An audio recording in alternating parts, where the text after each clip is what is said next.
Hey, what's going on, everybody? It's your boy Jay Banks, also known as JBX, also known as the Mad Scientist. Sir. Down here on a Tuesday. Down here on a Tuesday. What's cracking, AI? How you feeling? I'm feeling pretty great. Yeah, man. Christmas time. It's here and gone, bro. Just like that. Just like that. I mean, we were in high stress mode. A lot of people were trying to get stuff prepared for our families, friends, all the loved ones you have out there, and anything else, because like work Christmas parties. People are down here shopping, getting the Harambe shirts, trying to get their work Christmas party fit right. So like, there's definitely all sorts of reasons to be down here and get your fit right. But the holidays for everyone is so stressful because is that gift right? Like, you were very thoughtful with what you're doing, and you're just hoping to not disappoint your loved ones, or for whatever reason, like someone might be a hard buy. Some people aren't like hard to buy for. You just don't know what to get. So like, I feel like I'm a hard buy, man, because Kaylin's always like, I don't know what to get you. Like, anything that you want, you buy yourself. So at like beginning of November, she's like, stop buying anything that you want. Like, if anything that you want, tell me. Like, stop buying it for yourself. Yeah. But it always works, bro. It's like ever since I was a kid, man. Like the one gift that, like, the end gift, like that one thing that was like. Yeah. That mom was like, oh, there's one more gift. It's stuck behind the couch, or it's over here. It was always that pair of Jordans, dude. So like, even nice, yeah. I'm 42 years old now, man, and I had that same feeling when I opened up the box for these, because I've been wanting these for a long time, and I haven't seen them anywhere. They're not. I haven't seen them in J Sal's store. I haven't seen them online. They're the 1985 Jordans. So like, they've actually like replicated the 85. And it's like, to me, like, this is like the ultimate like sneaker dad shoe right here. Yeah. You know what I mean? They're nice looking shoes though, man. Like, I never wear all white shoes, man. The second that I put them on, I'm like, I should make it look like the Lab. And I'm like, Kaylin will kill me, bro. It's like, all right, so I'm just going to leave these the way they are.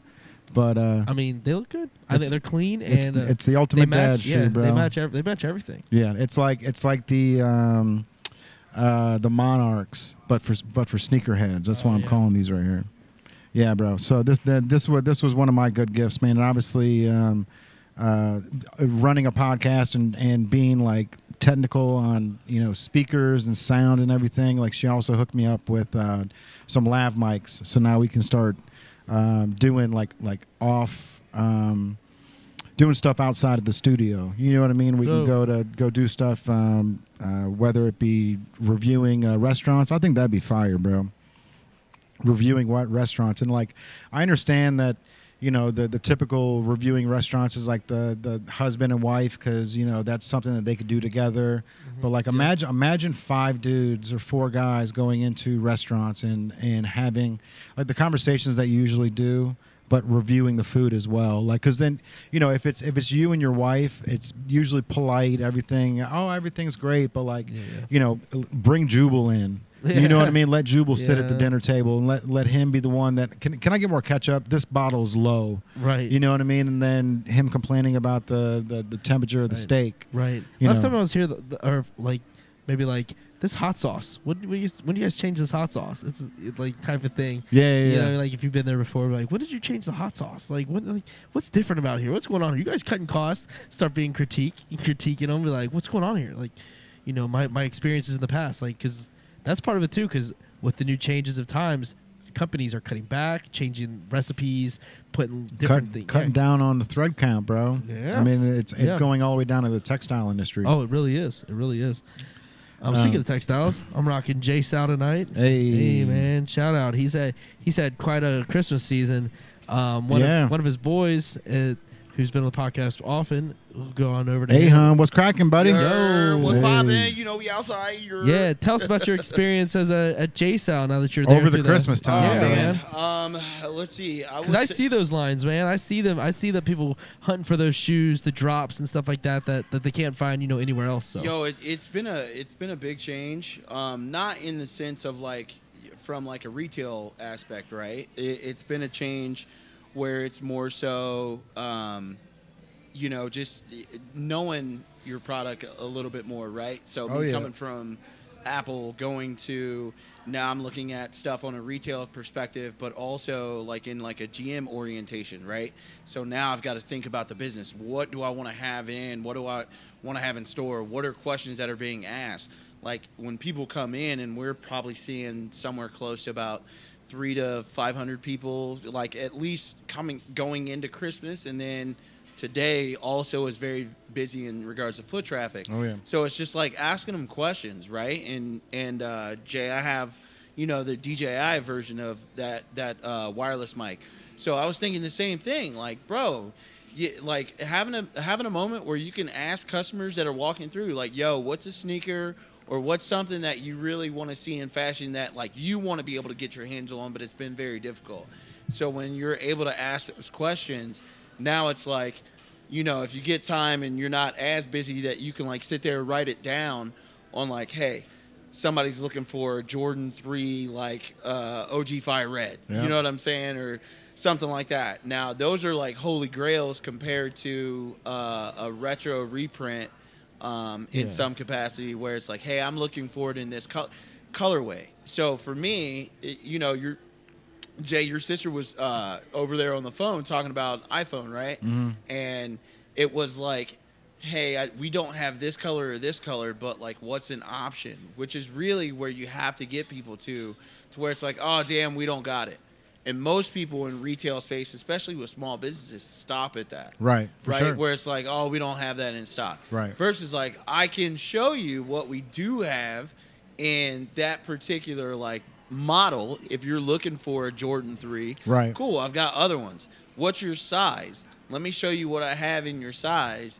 You might come across something that you weren't naturally looking for that you're like, oh shit, I really like this. Yeah, same thing with cars, bro. It's like, hey, I want the black Porsche, and like, no, we got a yellow one. Yeah, of course. Shit. All right. And you're like, all right, I might get the yellow one, but I guess yellow's my color. I'm gonna get the yellow one, but I might wrap it later. Yeah. Right. So I might put a case on it or some shit. So it's that particular aspect, but then you also have it to where it's like, then you go into the customization part, right? Which I've had a lot more like hands-on time with. Oh yeah. And then it's like, okay, if I have somebody that asks for a customization, I'm thinking more locally, and before Christmas, I had a bunch of orders and shirts that were sent to me, jerseys that were not only within like certain sports, like football, baseball, basketball. I had a buddy of mine send me a motocross jersey that I'm customizing. So it's like, oh crap, okay. And then it's like, now how do I try and bring attributes of what I'm doing over to this particular aspect? Right. Hey, what's the, like you said, thread count? What's the material? So can I put this particular? Do I want to put a paint on it? Do I want to do like a DTF, like direct to fabric, where I can, be able to heat press something onto it? Right. So it's all those things. Yeah, bro. that's cool. So that's been the biggest thing I'd say over the holiday weekend for me, where it's just like the amount of like homework that I've had to do, and then be like, oh, okay, and now how do I apply it? Yeah. Right. For sure. Yep.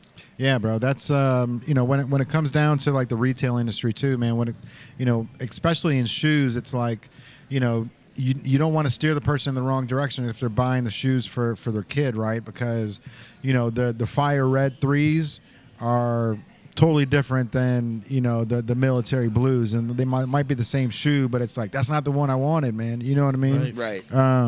But I did see Chip the Ripper. He bought Cash the Fire Red 3s and ran around the house when he opened it up, and it's like, that's, it's like, as a kid, that feeling is like the greatest feeling in the world, opening up the box, and you're like, bro, like, that's the box. And then you open it up, like, yeah, that matches it. You know what I mean? Like, it's not the different pair of shoes. It was that exact pair. But I never looked at it in like a dad stance of like Chip sitting back and just recording Cash, just opening up, and then, recording him run around the house and saying, I did it. You know what I mean? Because like as parents, it's like, you're always judging, like, did they like it? Do they like it? Do they love it? You know what I mean? And it's just like, you never know what the reaction is. Like, you know what I mean? Oh, dude. And my son just got his first pair of J's, right? So hey, he got, I think, a pair of the patent leather white and black ones. Right? Ooh, all so right. I'm like, all right. Now that he's geeked out about these, now I'm like, oh, son of a biscuit, right? Because I know in my mind it's like, hey, bro, you got to sneak your head up now. Yep. Like, you got to know how to take care of him.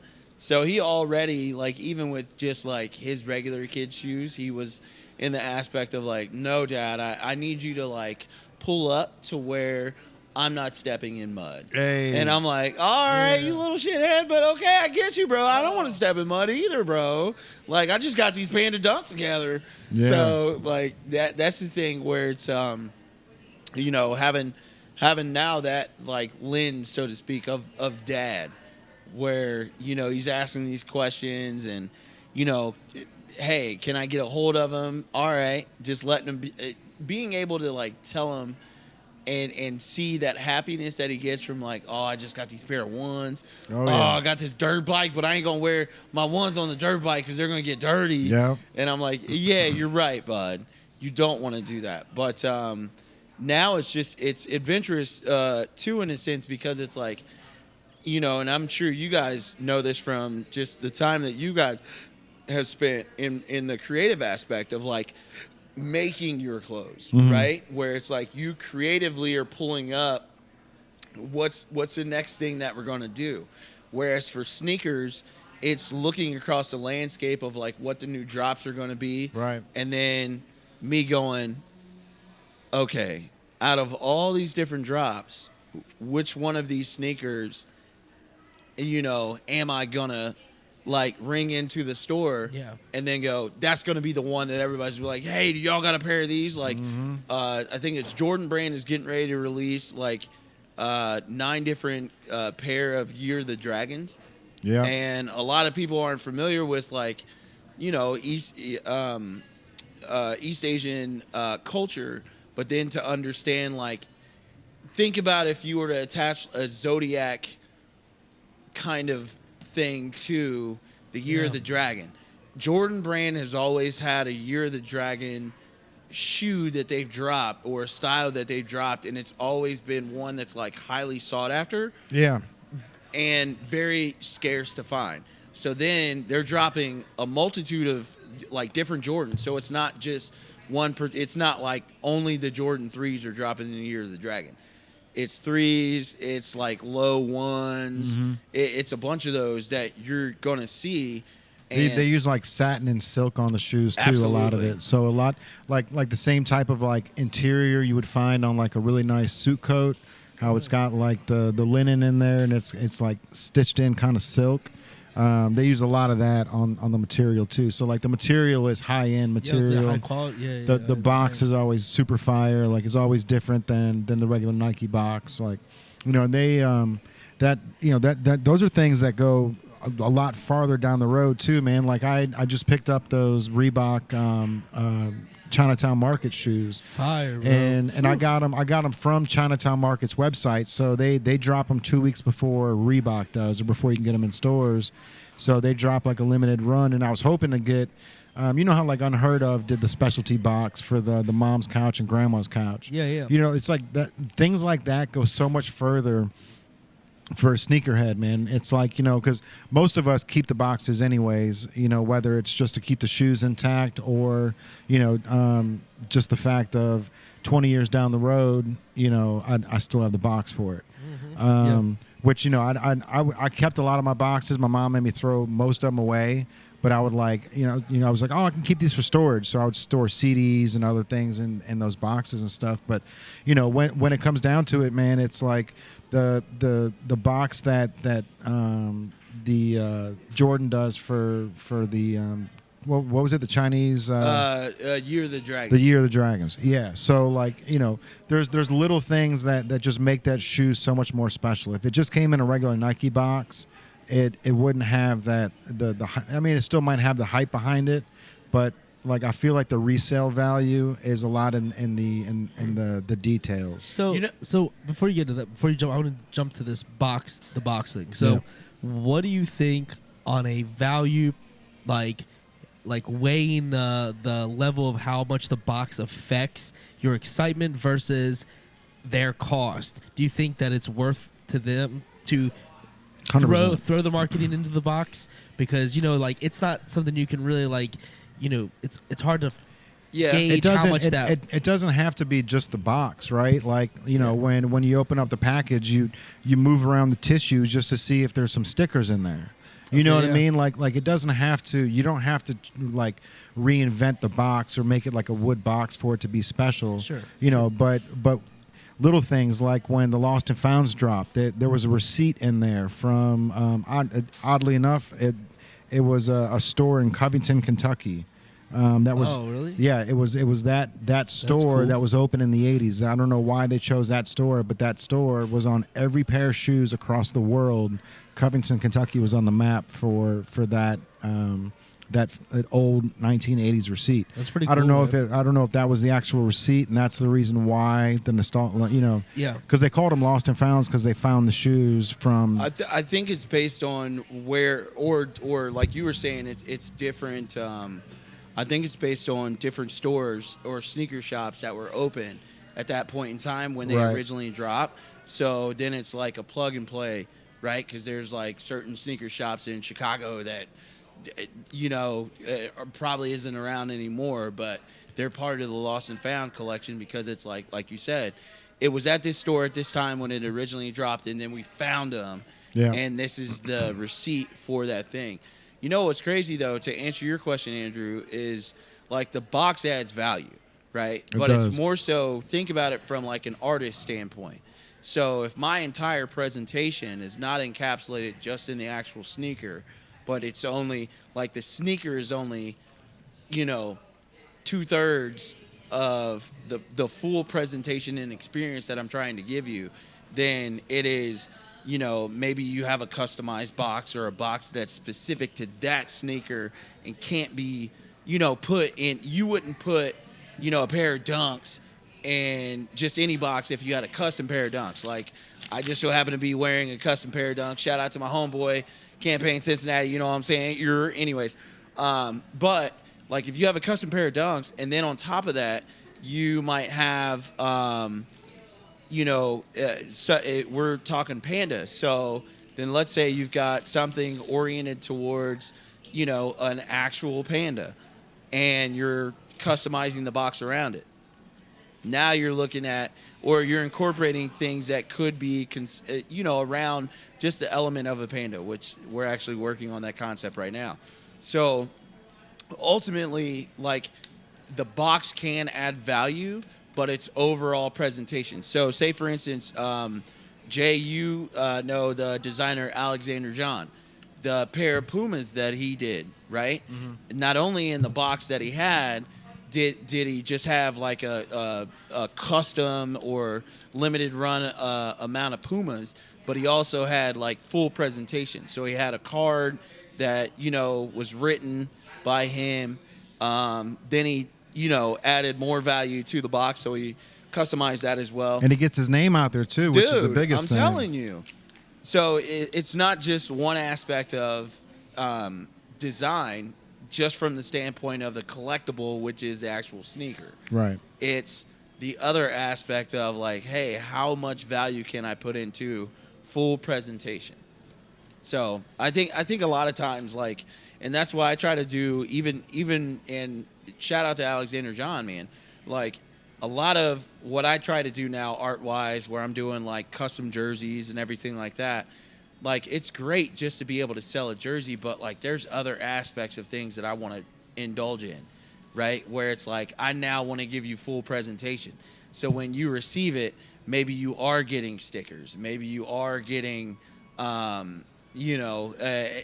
artwork that I might be able to throw inside of it. Yeah. And now, as I present it to you, it could be a jersey, it could be a pair of sneakers, it could be whatever.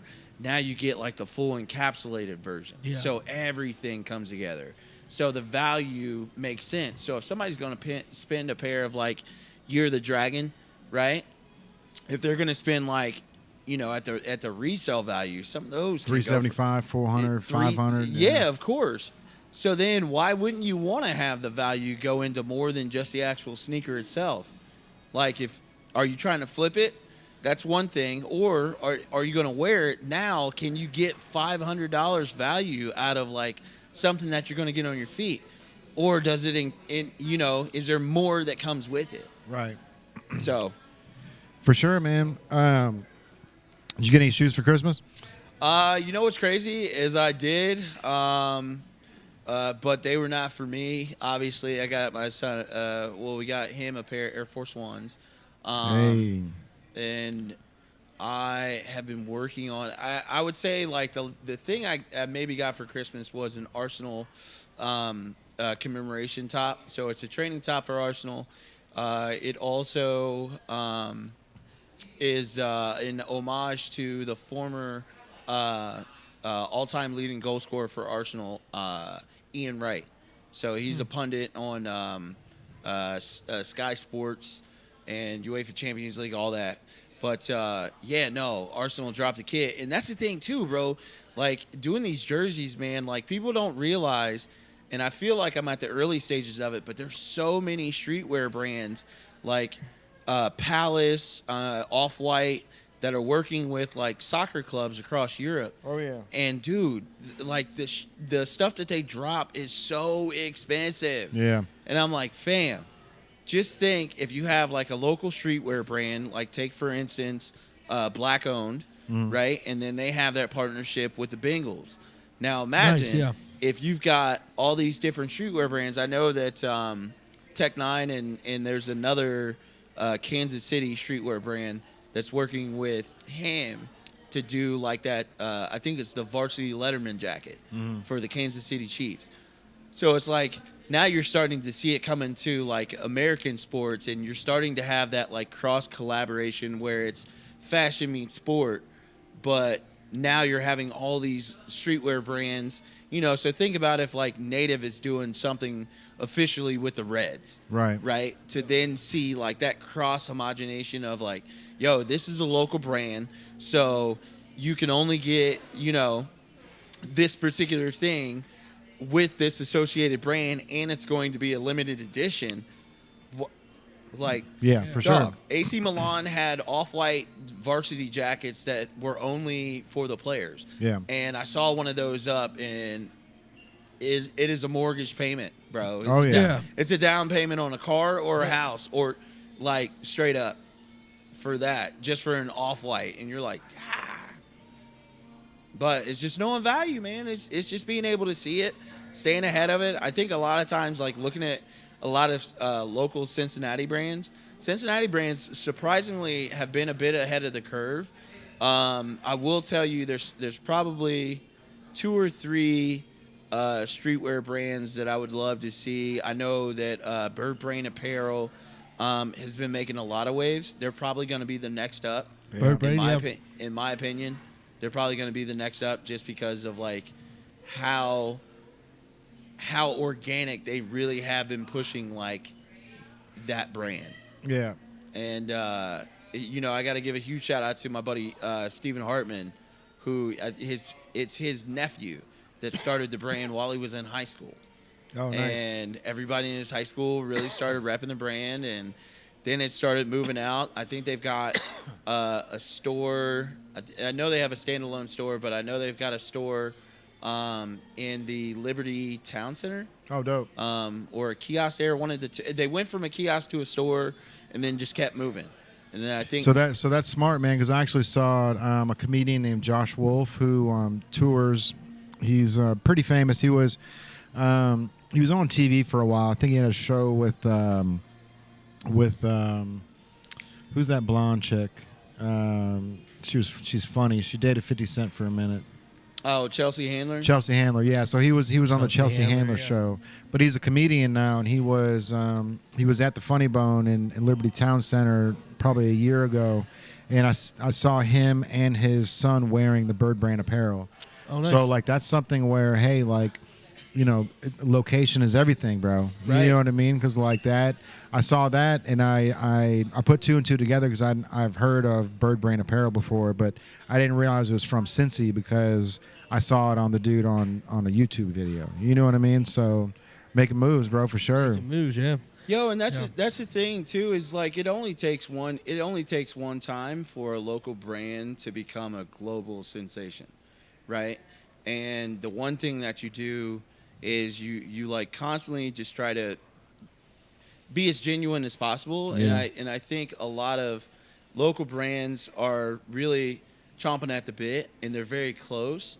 I think it really just boils down to like, keep working together, right? You got to, collectively man. working together, and then from there, like, watch one of y'all take off, and then everybody else just rolls in behind. You're like, oh, by the way, my brand is tight, but check these other ones out. Right, for sure. So now you have a fashion house on accident. Right. Yeah, I wouldn't say it's as easy as that. Like, having like one person wear it and then it's global. Because we've had so many people wear the brand and so many people stop in and pick up the stuff, and celebrities. Katherine Heigl's probably the biggest person. Emilio Estevez is up there, but it's Coach Bombay, and even the hundred Yeah, you guys said had the same Gary thing. Owen too. Yeah, he wears it all the time, man. Shout out to Gary. He's always rocking the hat on his podcast. Yeah, or his stuff. content's fire online too. He's posting solid videos. But the hundreds even said they had when they were first starting out, they had, you can just come around, bro. It's all good. You can unplug the light. Listen, y'all trying to. You can crawl under. You can go around, bro. This ain't professional. Yeah. What up, Yaman? What's up, bro? Hey, there he is. See, he's like, he's going to school for all this stuff, man. So he's like, I got to be professional. Can't be in the back shot. But so the hundreds, man, they had they were a young company like 15, 20 years ago, and Jay-Z wore one of their hoodies on stage, and it was their all logo hoodie. And Bobby Hundreds was like, dude, we did it. Like, we're here. And he's like, the next day we checked the website, no sales.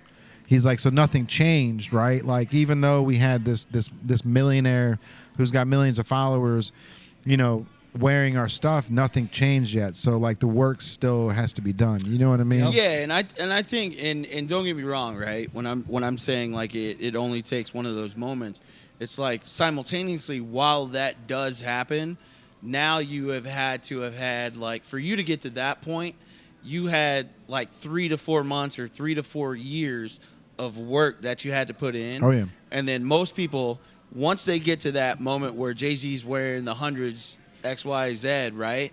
Then it's, now we made it. We don't got to do shit else. And it's no. You have to work probably twice as hard to maximize do that. Yeah. To maximize it. Because, for instance, right, so, the shine goes away very quickly. So just because you're getting the shine this one moment, keep in mind people are so focused on their lives. So when that shine happens, how fast that they forget, and how fast does instant gratification and another topic and another situation, another brand overshadow what you just did. So hang on. Yeah, it's like, I will say this, right? So let me give you perspective, right? So for instance, going into like the custom jersey shit, like did the one for Santino, which begat like 3 to 4 orders that night. So then it was, now I have to work 4 times as hard because I have the orders. But it's physical work. Yeah, it could be physical work. It could be like you've still got to put that extra part in to like, hey, I got recognized, so now how do I capitalize on it? Thankfully, Santino markets himself well enough to where it's like he's going to wear it. He's going to have it. He's going to show and promote all those things. So now he's like, hey, this is who did this jersey for me. Oh, okay.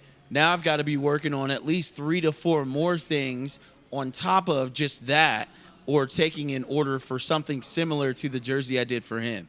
So, yeah, I've got 4 that are over here that I just did, but now I've also got to do the next step, and then the next step, and then the next step. So on my end, I'd say there's like 12 jerseys currently right now that I have in like full flip rotation, to where it's like, okay, I've worked on this. I've gotten as far as I can in my mind on this one. Let me go to this one. Yep. I'm working on this. And then it's just progression. Mm-hmm. So then, like, you see me posting all the time. There's some that I'm like, yeah, I'm going to show you just so you can see it. And then there's others like, you won't see this until it's fully finished. Right. Yeah. So that's where that extra part of work has to come in, where it's like, yo, you're right. Like hundreds got Jay-Z to wear it, but then like what happened after that? Right. Right? And that's where a lot of people have to think, where it's like, oh, I got they think that like, you know, you can start a podcast. Okay, cool. When do you start making money?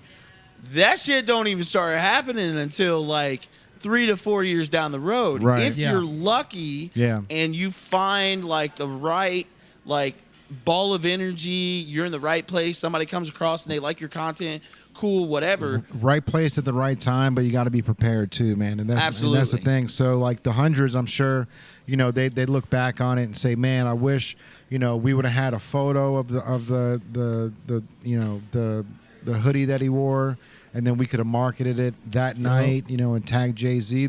There's things where like you never know, you know, when the magic dust is going to happen, because he was like, we didn't give Jay-Z that hoodie, so he must have bought it off the website.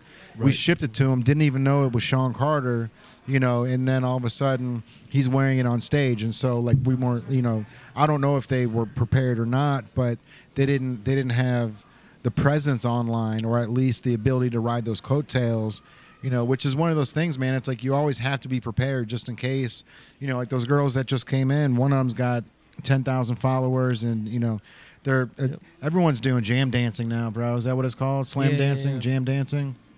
And it's like they're coming in and it's like 17, 18-year-old girls that have 30,000 followers, and it's like you wouldn't think it, you know what I mean? But think about the foot traffic that could bring, right? 100%, yeah. Like, because there's probably a bunch of local kids or, you know, like preteens that follow her. Oh yeah. And then they're like, wait a minute, where the fuck is that white room at? Like we get that all the time. I got it just the other day. Somebody was in the room. And like Andrew's told it to me a bunch, and I finally heard it myself. She was like, oh my God, this is what I've seen on TikTok.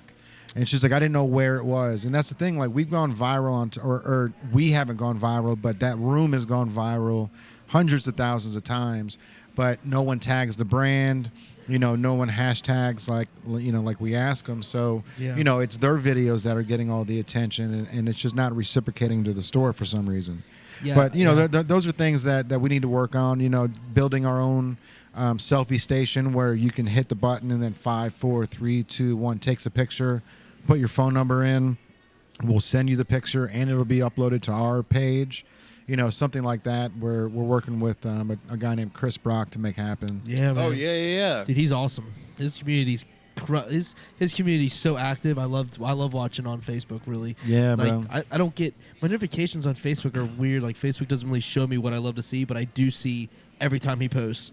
Like straight up, every time he posts, I see the community like going crazy, man. They like are really interactive, and he's getting a lot of traction. So shout out Chris Brock for the work he's doing. I see it, man. I notice it. Yeah, we need to figure out how all this stuff is getting noticed, because it pops up on mine too. Like I don't, you know, I've got 5,000 followers on Facebook or 5,000 friends on Facebook. Same. But I probably only see maybe 40 to 60 people. I have 4,999. I can take one more friend request. I have to delete. I usually try to keep it at 499, 4999. I just go through and I'll go back to people on my list that like I don't know, or different like that may not have a mutual friend, or like inactive accounts. I'll try to like get rid of those, because there's a lot of accounts that people haven't used since 2015 or whatever. So is there a way that you can delete inactive accounts? You can unfriend them. I mean, like can you just like?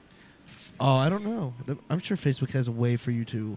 I mean, I don't know. It's a question. I mean, they haven't. They didn't before. They should. That would make sense. I don't think they would, because they want the connectivity. They don't want people to disconnect, right? They want more people to connect. So, but if your account hasn't been used and you delete your, I mean, I guess it doesn't matter. It's just there forever. Yeah. But yeah, I'll see a lot of profiles have no profile picture. So, did that person remove the picture or like, why is there so many that don't have a profile? Right. Picture? I mean, if I'm scrolling through like independently the 5,000 people and see the you know the ones that don't have the faces, but why don't they have it? You can delete them. Did Facebook remove it, or did they choose to take the profile picture down? There's a lot of them. I bet you they deleted their account, and Facebook doesn't want to lose that account because they don't want to lose, you know, how many people they have, right? So hey, your account is stored until you want it back. Okay. You know what I mean?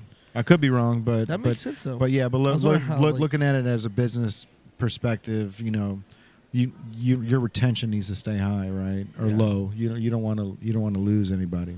Yeah. That's fair. That's So, fair.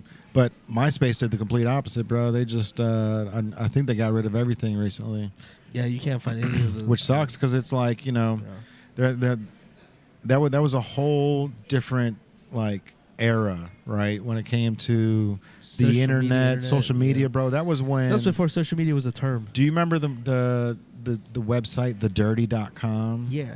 Yeah, bro. That shit was insane. Do you guys remember thedirty.com? Dirty.com was. So it was a website. Now this was back before websites were all fancy and shit. It was like the ones where you like, you clicked, new page opened up, and you could scroll through, but like no like highlighted animations or anything like that. But this guy built a website called thedirty.com, and you could upload photos of an ex that cheated on you, or if somebody did something, or if Andrew was cheating on somebody, like an anonymous person can post like, hey, this dude's cheating on this girl, or this guy's a crackhead. And it was all, it was just this big gossip website. And you can just click on Ohio, and then you can click on Cleveland, Cincinnati, or Columbus, right? Like the major cities. And it had the whole list of everybody, bro. Everybody that, that was on there.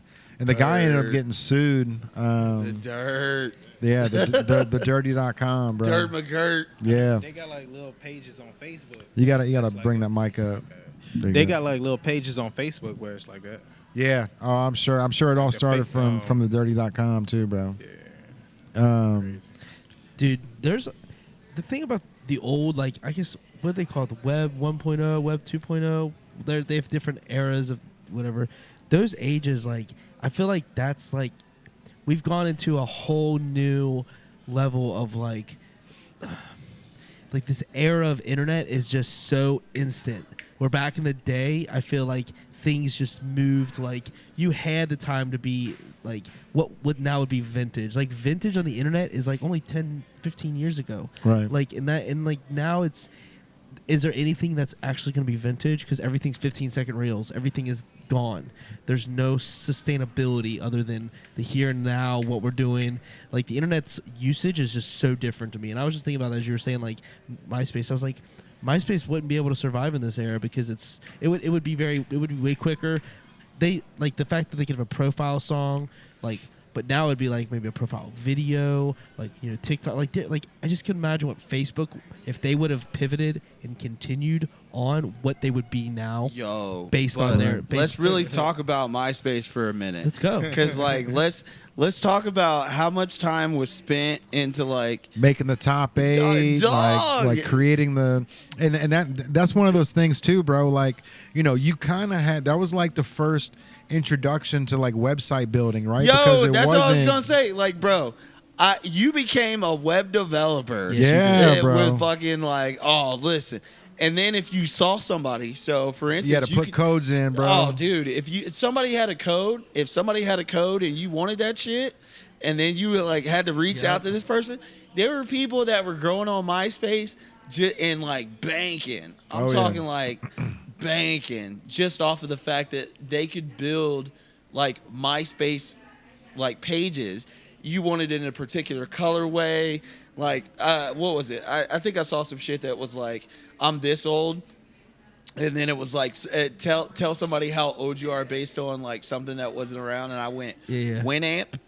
And I'm like, Oh, shit. yo, and I was like, Yeah, dog, right. you don't even understand the fact that like, if you really knew how to do this shit, you could code like your Winamp playlist into your actual page. So anything that you had saved, you could then click the hyperlink, throw the hyperlink inside of the actual code, and then from the code, if I like, it was like the first organized version of like playlist, bro. Right. So if Yeah. I really wanted to, I could put music that maybe I downloaded, like it was open source, like playlist, dog.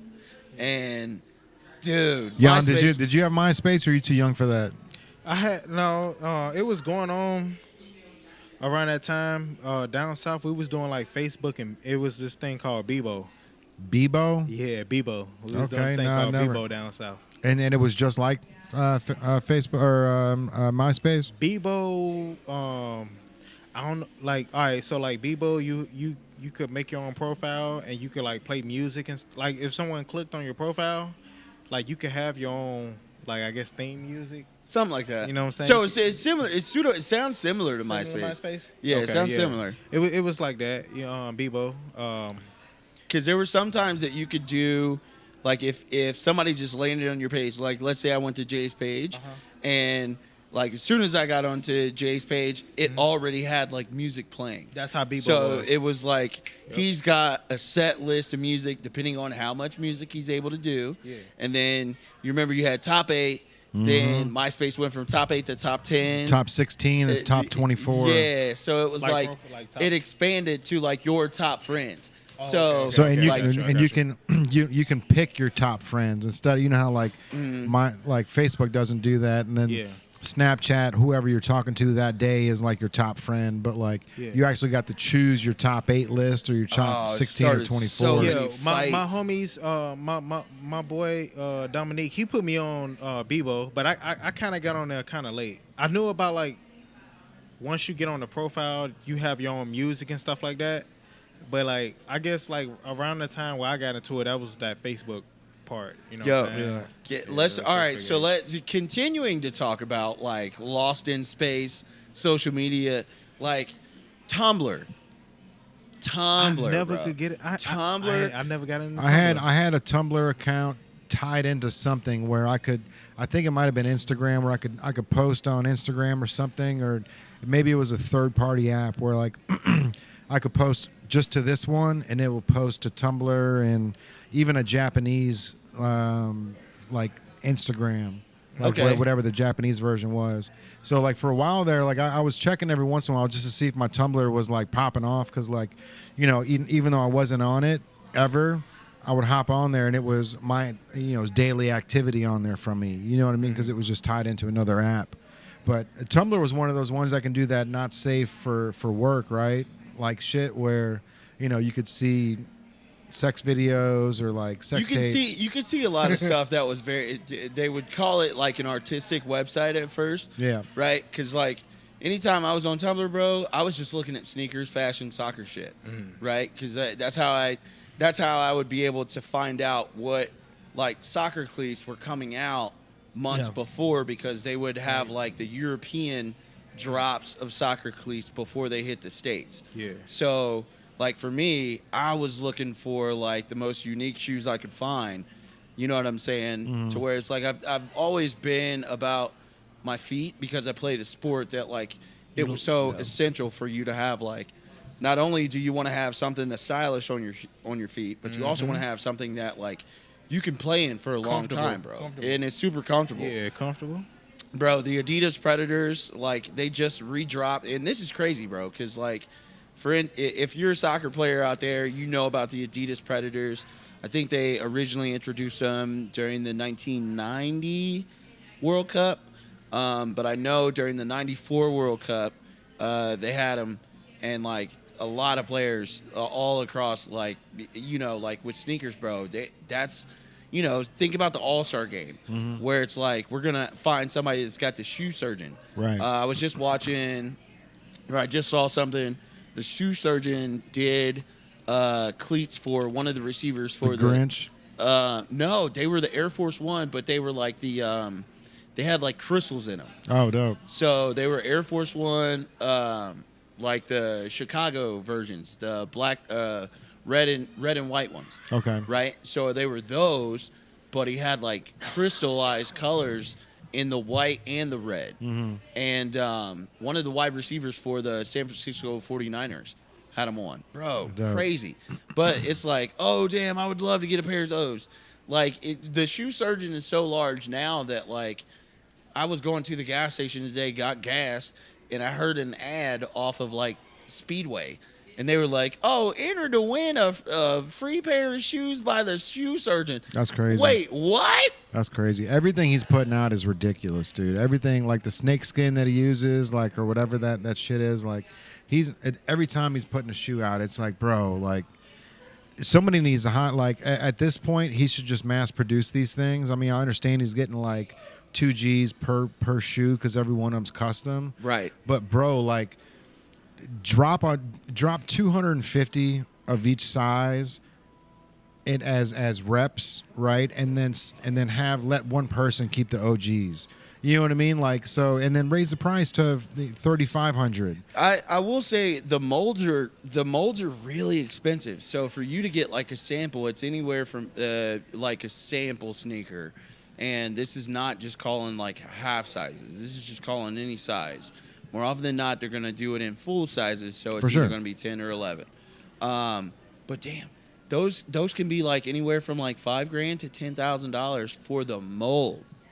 Yeah. So like, if I mean, it can also be cheaper. I mean, he does a lot of like the Jordan 1 silhouette, right? Yeah. So, you know, I could do the Dunk silhouette for $35 per size. Mm-hmm. So it just depends on the shoe. If you're trying to create something that hasn't been done before, yeah, it'll be 5 to 10 Gs because they've got they don't have the machine already built and ready for it. But something like he's just reproducing the Jordan 1s. Typically, I mean, except for the cleats. Like the cleats are something that are completely custom. You know what I mean? But when it comes to the shoes, like most of the shoes he drops are these, right? They're the Jordan 1s, either highs or lows, and the certain snake or whatever color he's using. But I mean, I see a lot of credibility in being able to like, for instance, for us, being able to have one piece of art on the wall and then sell 250 of the shirts, right? So there's always going to be that one person that wants the original. You know what I mean? Like, oh yeah, this was the original, and then they decide to make T-shirts off of what they did here, but this was the original painting, right? So being able to get the original, shoe surgeon shoes that he made, $3,500, $4,000 for just that one pair, or do it in each size, and make it that way. But like, I mean, the shoes are too good not to mass produce. You know what I mean? Like, I'm sure he's already a millionaire, and I'm sure he's set and probably completely happy with what he does and doesn't want to mass produce it because he's gotten to that point where there's only one king when it comes to making custom shoes in the shoe game. You know what I mean? There's J Tips and there's people like that. There's Alexander John, but these guys are already working with other brands. This guy hasn't, Right. He's like the anomaly. You know what I mean? He's the one person that Nike hasn't been able to reel in, or Reebok hasn't been able to collab with, which they're trying, bro. Oh, I'm sure they are. That's bro. the thing too, is like Alexander John, who works in the same format, right? Where he's on that level with the shoe surgeon, where you have like customization, where it's like I can just paint on top of it, right? Where I'm at that level of I can either do like an apparel paint, maybe put that on there because it'll give me a little bit more pop off of the shoe, or I'm using something that's like a leather adhesive paint, right? So it's like a leather acrylic, so it'll stain the top layer of the leather. These dudes are on a whole nother level where it's like I can fully deconstruct an entire shoe all the way down shoe to the sole, and then pull it all the way back up. Or I tell you what, I already got the mold of the original sole. Now I'm gonna make it a totally different color, and this is gonna be glow in the dark. It's gonna be a glow in the dark, gum bottom. Yeah. And then I'm gonna build it up with completely different fabrics. And you're like, bro, how the hell did you even do that, dog? Yeah. Yeah. It's the deconstruction of the shoes blows my mind, man, because it's and everything's got to be put together exactly how it's taken apart. You know what I mean? You can't put one part on before the other. Everything has to be done in a certain way, or you're gonna have creases or the attention to detail on the rebuild. Yeah. Is just that. That's probably the most impressive part to me. It's just like having to get it perfect, and like in that industry, people are looking down to the half part. You were talking about your shoes off camera, actually, and how just even a part of it is off, even though like it might be the two shoes, like it might be that on purpose because the thing ended, whatever. But like if it's one little piece is off in the shoe industry, like, dude, red flag. Yeah. Red flag. Like, not this, either values contaminated or then again, it also is like, this is a one of a kind piece this is just different. This is a misprint. And that's There's an upside. That happens. So there was a pair of Dunks that somebody just got in the mail from Sneakers that they were missing the Nike swoosh on one of the shoes. So, and That's like, dope. bro, and that was like Nice Kicks and like all these other websites, they all picked it up and reposted it, and they were like, is this an L or a W? And everybody was like, bro, that's a W. Like, that's, What? you know, you're getting such a rare shoe that they didn't put the Nike swoosh on. And, you know, it's not like the stitching is, it punctured the shoe, right? So you know that it wasn't there. But, bro, I swear on my life, without that Nike swoosh, it looks like a Walmart shoe. It was like a straight Nike like shoe. Was it like Yeah. a signature? Like It was Yeah. one of the Yeah. Nike Dunks. I think it was Nike Dunk, one okay. of, like the Hurricane. It was like orange and green, but the Nike swoosh just on one of the shoes. It was just missing not- on it both was just not sides. on there. Just not there at all. Oh wow. So something like that, yeah. I think those are definitely a big come up.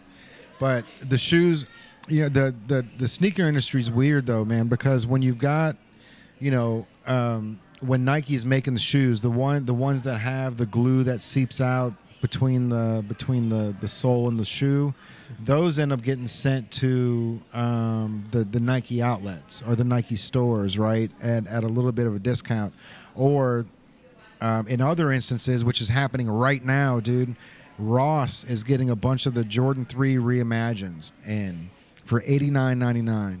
Nice. Doesn't have the box. They're just the shoes alone, but they're popping up at all the Rosses around. So it's like it's the one of the hottest shoes that just came out, and you can find them there because they didn't pass quality control. My thing is, why would they want them to even be released? I completely understand. Got it. That- You could spin a profit off of something, right? Yeah, but But there's but we've talked Damn, about wow. we've talked about certain brands, and like brands like Ferrari and how they're particular about their Yeah. clientele, and like there's a level that I think that Nike could sit where those never see the light of day. I think when it comes down to it, the shoe, you know, they probably do have a whole batch that never sees the light of day and that are just burned or repurposed. Recycled. Right, recycled. Yeah. I mean, that's But- what you but- would do. You but recycle there's- the back. Yeah, but You know, how they- would you? How would you recycle the Recycle? material?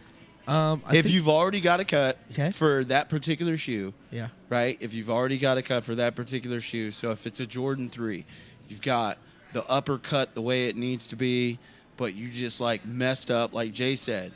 But how many are you messing up? Dog, what happens if you got like 20 of them? I think so. 20 would not crush their bottom line, and having 20 misprints out there could, I think the Nike brand is big enough where 20 is not a big deal. Now, if they have like 200,000 or 1,000 or 50,000 or Oh, some that's crazy. crazy number of misprints of something, That's just that's a wild. level of recycling that's Yeah, a whole you gotta, other. like, do But if you have something about it. 20 or 50 or even 100, There's value on Nike's that. huge that they don't have to have those like glue seeping through, like you Right. explained. Like, Well, I think there's levels, right? There's the A grade It's not that they sell, the B grade that gets sent to the other stores, the outlets, yeah. and then you know the C grade, which I was actually at Virgil's event that he did down in Chicago before he passed, and they had like a whole wall that was all recycled shoes. So what they do is, and while you were there, you can actually make shoes there. So, but there was a machine that actually it rips the sole off and then it shreds all the leather. So I'm not sure what they do with that leather. I'm not sure if they can melt it down somehow and recreate it. But that's something that you know that they can recycle the shoes somehow. But and I'm That'd sure be crazy. I'm sure you know but like they, even if they're crazy to cut to see. a certain fashion, they could probably recut it up, break it down, and like use something with it. Like there's so many ways to recycle things, but I think having the I don't know, produced items out there, there's I don't know, like it's devaluing it, but it's like not there's it's just, not misproduced though, right? It'll be like there's just glue here, and it's you know it's just enough where they go, It's not meant for Foot Locker. It gets it's meant kicked out. for- Yeah, it's meant not for- 100%. Okay. You know what's nutty too is like even going into more because I know we kind of went off topic, right? We were talking about just a whole myriad of stuff, but like more things that I've learned along this like fashion journey, right? Is just the level of like accessorizing, which adds and creates value to like even more, right? So. A friend of mine donated a Dallas Stars hockey jersey, and somehow we got on the aspect of like shoelaces, because like if you're familiar with official hockey jerseys, they have like a lace that's right around the nape of like the neck. So I'm sitting here looking at it for a second, and then like my mind just starts to wander, and I'm like, yo, what if we switched out the lace? Yeah. And he was like, what? I was like, think about it, bro. Like, there's shoes that get customized where they have fat laces, they have like the rope laces, they have all this stuff. Imagine if you repurpose like that to where you make the rivets wide enough to maybe refit a custom lace or a bigger lace or a bigger. I love the shoe- Fat Boy laces, bro. Oh, dude. Love when Alexander John put those Fat Boy laces on the on those Pumas. And like that was my favorite part of the whole shoe, bro. And that's like I used to throw those on my what shoes were they that I used to put them on? Shell toes. Shell toes. Yeah, First thing I did when I went to New York City, I went to go visit my aunt and uncle because they lived in Princeton. Took the train from Princeton to NYC, went into Manhattan, came out underneath. Where the Knicks play at? Madison Square Garden. So I came out from underneath the Madison Square Garden train and walked straight down to Foot Locker. Got a white pair of shell toes. Immediately bought a pair of black fat laces. Yep. And I was like, they going right here. Mm-hmm.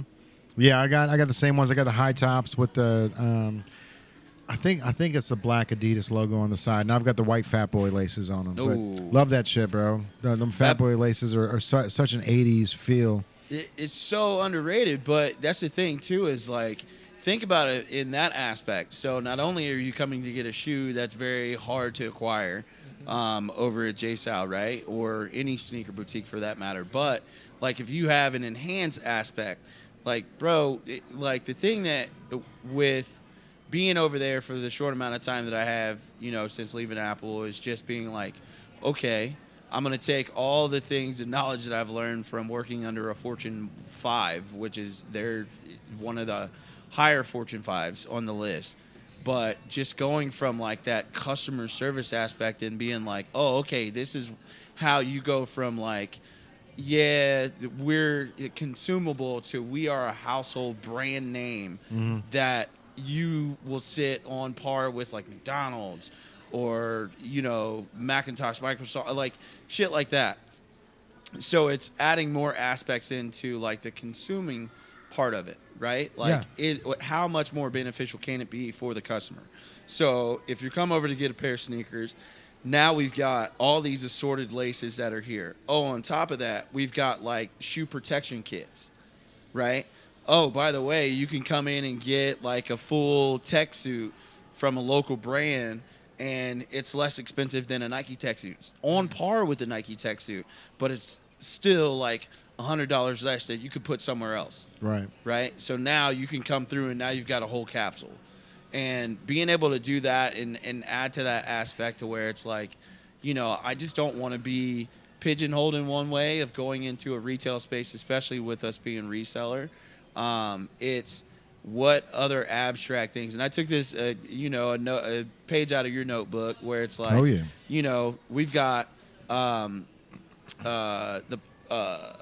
are those? The pop-up, or not the pop-ups, but the Funko Pops. Oh, okay. Right? So it's like having stuff like that, right? Yeah. And then maybe having like a 10th edition fucking Mac Miller watching movie with the sound off, vinyl, but it's got everything, album notes, all this stuff, all the producers are throwing stuff in. We only got a 101. Yeah. And then we sold it That's within, not even, I think I posted it to Instagram or Facebook and Instagram, and within a week it was gone. Hey, Yeah, nice. dope. So then it's like, oh shit. Oh, by the way, so it's like now it's trying to find those different aspects of like, yeah, I don't just want to find something that you can put on your feet and you're only going to wear once. Like I want to find something that's going to be adaptive to your lifestyle. Yeah. Right, that's what we do here, man. That's, we try to buy things that really like are a part of like my experience or Andrew's experience or Tyrell's experience or Yam's experience, and just something that relates to the store, right? So the Funkos that we get are, a lot of them are like nostalgia from when I was a kid, like the ETs, the Michael Jacksons, the things like that. But having those things too, man. Like I was just one of Kaylin's gifts that I got her. Like the only one that made her tear up was a Polly Pocket set that I bought, and I bought it on eBay. It only cost me like $20 or something, but she had it when she was 6 years old, right? So, and she lost it in a house fire. So I found the thing and I bought it, and it was just tears down her face, bro. And it's just wasn't the most expensive gift by any means, but that was the one that meant the most. $20, and that was just something that I found on eBay, and it's like. That nostalgia factor, bro. If you can find things that like hit the heart chord, you're like Mac Miller not being here now, right? And then grabbing things like that, people are gonna gravitate towards that because there's only so many of them that came out, and people want to pay the respects to people that have passed on too, man. Right. Mm-hmm. So, but speaking of that, dude, when it comes to like Christmas gifts, man, I wanted to. Yeah, we talked about this like briefly last week with Santa, which by the way was super dope that we had Santa on the podcast. I thought it was such a cool podcast, dude. Yeah. I had so much fun, like just talking to him and him just being like so open with like how he navigates what he's doing in life, man. Like, bro, he wants to cool. he wants to toy reviews.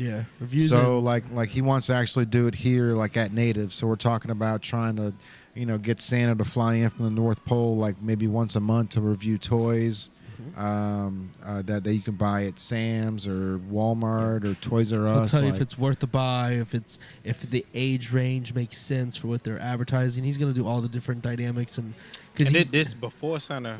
Before Santa drop them off. Yeah, Yes. so it's going to be like ones to look for, which pretty much think about the kid that does the toy reviews on YouTube, right? Yeah. Where like he's playing with the toys, but in the same sense, like most you got Santa reviewing it, but most of the kids that are Kings. watching that kid, right? They want the toy that he's probably playing with. So, and a lot of times these big companies were like sending that kid all these toys. Well, Santa's got it up in his workshop. The elves already got it pre-ordered. Oh, yeah. So then he gets to review them. He wants to know the review before he makes his before Christmas. It's Santa smart, might not bro. bring Just- it to you, right? Just roll up the sleeves. If the review's not good, Santa might not bring it to you Yeah, because he don't want you on Christmas Day. He don't want you to Be have disappointed, yeah. he don't want you to be disappointed. Yo, a little kid being like, "Yo, mom, Santa said this was trash. You need to take it back." Yeah. Like, call him back because I know he didn't. He knew I didn't want this. bring him back. Bring it Like, back. hey, Santa, come pick this up, bro. So A Hunt, what was the best gift you got as a kid? Like the one that was like that just sticks out in your mind. We gotta all do this now. Yeah. Let's all do it. I can tell you, my mom, my grandmother, my aunt. I remember this. I think I was probably like 6 or 7, and they like. You know how you got somebody that's playing lead blockers, so like I'm sitting there as a little kid trying to like figure out what's going on, right? And of course, obviously I know what I know now, but at the time I'm like sitting there telling Santa like Dick Tracy cartoon was out, the movie came out too, Warren Beatty, and You all had that watch? Oh, dude, I wanted to watch. I wanted like the action figures, all that, right? And I'm like, nah, I might be asking a little too much, but whatever. Dog, Santa Claus came through, i.e. my mama and my aunt and my grandmother. But I had the Dick Tracy watch, and then like all the action figures from like the cartoon, the movie, all underneath. I'm talking like laid out, bro. And I to this day I think I still have most of the action figures because I just saved them for like my kids. They're probably gonna be like, why the fuck does Dad save all these? And I'm like, yeah, just sell them. See what happens. Right. Like all them X-Men, like, dude, like in KB Toy Store, bro, listen. I go in there causing my family fits. Dude. Yeah, bro. KB Toys was Speaking of fire which, too. Look at the comments.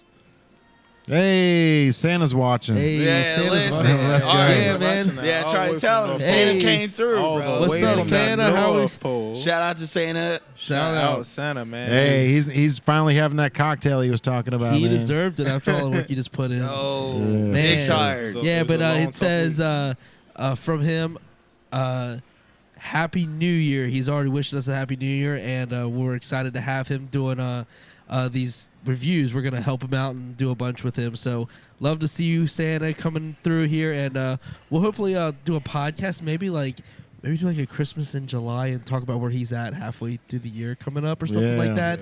You know what I mean? So something like that, we'll figure it out. But shout out Santa, appreciate you, man, and glad you get to kick back with Mrs. Claus and the reindeer and let them do their thing. Yo, he's gonna have to start. He's got to drop a toy review once a month. Bro, leading I up think to- I think that's much. such a good idea, man. Such a good idea because He said the- you guys are awesome. the other 11 watching. months out of the year, bro, like it's like out of sight, out of mind, right? And if no other Santa is doing it, like this Santa needs to step in and double down because, I mean, if he can become the Santa, bro, by working 11 months longer than all the other Santas, right? So by Right. the time Christmas time comes around, everyone could be wanting this Santa because that's the Santa with the voice. That's the one that I've been hearing for the Yeah. past 11 months. I've been watching You know his what I mean? toy reviews. I've been Yeah. paying attention to. And he's got the toys. He's got them with him right Yo, now. We can go down listen. there and see him. Listen, and we got the Lego Brickery, which is right over here, so he could do a Brickery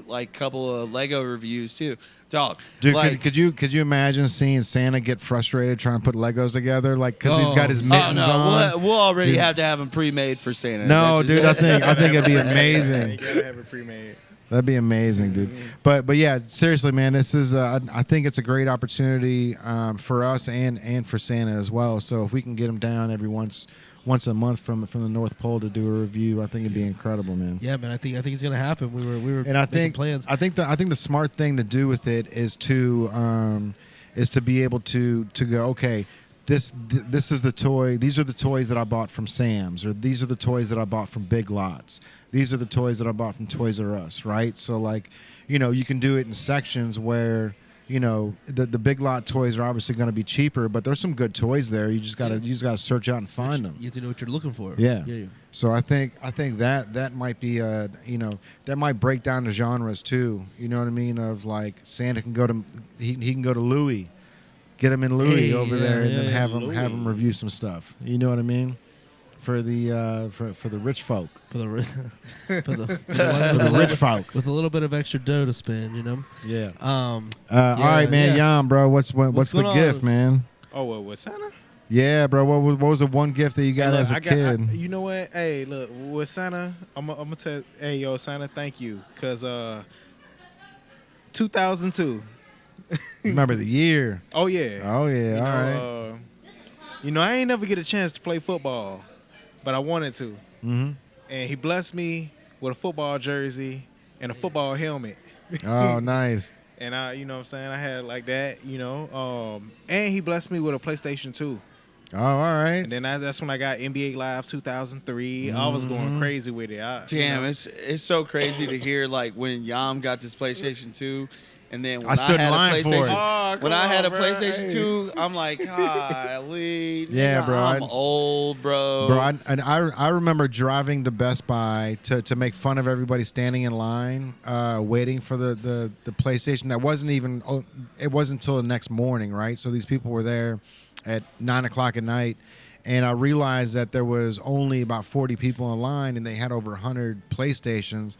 So like my reaction went from making fun of these people to let's go ahead and stand in line. Yeah, of course. And me and my homie stood in line, and we ended up getting two of them. They had enough where they were giving out tickets so you can leave the line and come back or whatever. And by the time they were opening up, they had enough. So they were like, can you buy 2 of them? I was like, yeah. So I bought 2 of them, and I sold one, leaving Best Buy for $700. Oh. Yeah, it did have. I bought the extra one that had the snowboard with it and whatever game that was. But yeah, bro, right out the door, like I had 2 of them in hand, and some guy was like, "What do you want for it?" I'm like, "It's the special edition. You know, I'll do $700." He's like, "Done." I'm like, right here, boom. All right, you just paid for both of them, right? Because I think they were $300 each or $329 or something. So craziness. yeah, That's bro, that was a crazy. come up. But yeah, hearing that too, he was like, "Yo, Santa gave me the PS2." I'm like, "Bro, Oh yeah, I drove that was a I drove special to pick time, that up." bro. That PS2, Ah. it was a special time, man. My knees Like, started aching as soon as he said that, bro. Like, I Hey, look, remember when I had feeling in them. I had the PlayStation 1 for a little minute, you know, Mhm. and then like I asked for it. I didn't think it was coming. It was a rough year in school, you know, Mm-hmm. and I got it. I had the Came NBA through Live. last quarter, bro. Last He quarter. came through with it. I had the NBA Live 2003, Jason Kidd on the front cover. Yeah. You know, Nice, yeah. hey, look, Yeah, So, I know. so my it was a good Christmas. yeah, my gift. Actually, it was me and my sisters. It was the Nintendo, the NES, the OG, the original, the Yeah. #1. Oh, see, I ain't even talking about Old 04. school. He got me with the Game Boy SP. Oh, all right. Oh yeah, it was crazy. That special That was edition the Game one where you Boy. you press the little button, it go out. Yeah. You know, you can cut the light on and off. Mhm. Yeah, my folks, you know, when bedtime came, they wanted me to go to sleep. Bro, you know how hard it Right. was using the Game Boy with no light? Game Boy Light was clutch though. Look, hey, when the original I Game ain't go Boy to sleep. when the original Game Boy came out, bro, it didn't have color to it. It had no color, so you couldn't play it at nighttime. I know. And Look, then- they had the light accessory. And- Do you remember the light accessory? Hell yeah, bro. Hell yeah, I bought that They lighting want- accessory. that's what I It was saying, it bro. snapped That on zoom? right over top, bro. That SP was crazy. Oh, Game They wanted me to changer. go to sleep. I ain't go to sleep. nah, Nintendo told me not to, bro. I was up to like And it 3 in the gave- morning playing Pokemon. You and feel it me? I gave had me- all the cartridges, all that. Do you remember the magnifying glass that used to Yep. come? Do you remember the Yep. magnifying Oh, glass? the extra- Yeah. snap. Yeah, oh, dude, that's from like OG Game Boy, but then you got all the add-ons, and then they dropped it. I think I had the purple Game Boy, like the slim version. Yeah, And then I still have Pokemon Blue that's worth And- some rip, bro. and what is it? Spot. Yeah, and I've got the carrying case. I was gonna say, yo, if you've got the box to the Pokemon Game Boy, Nah.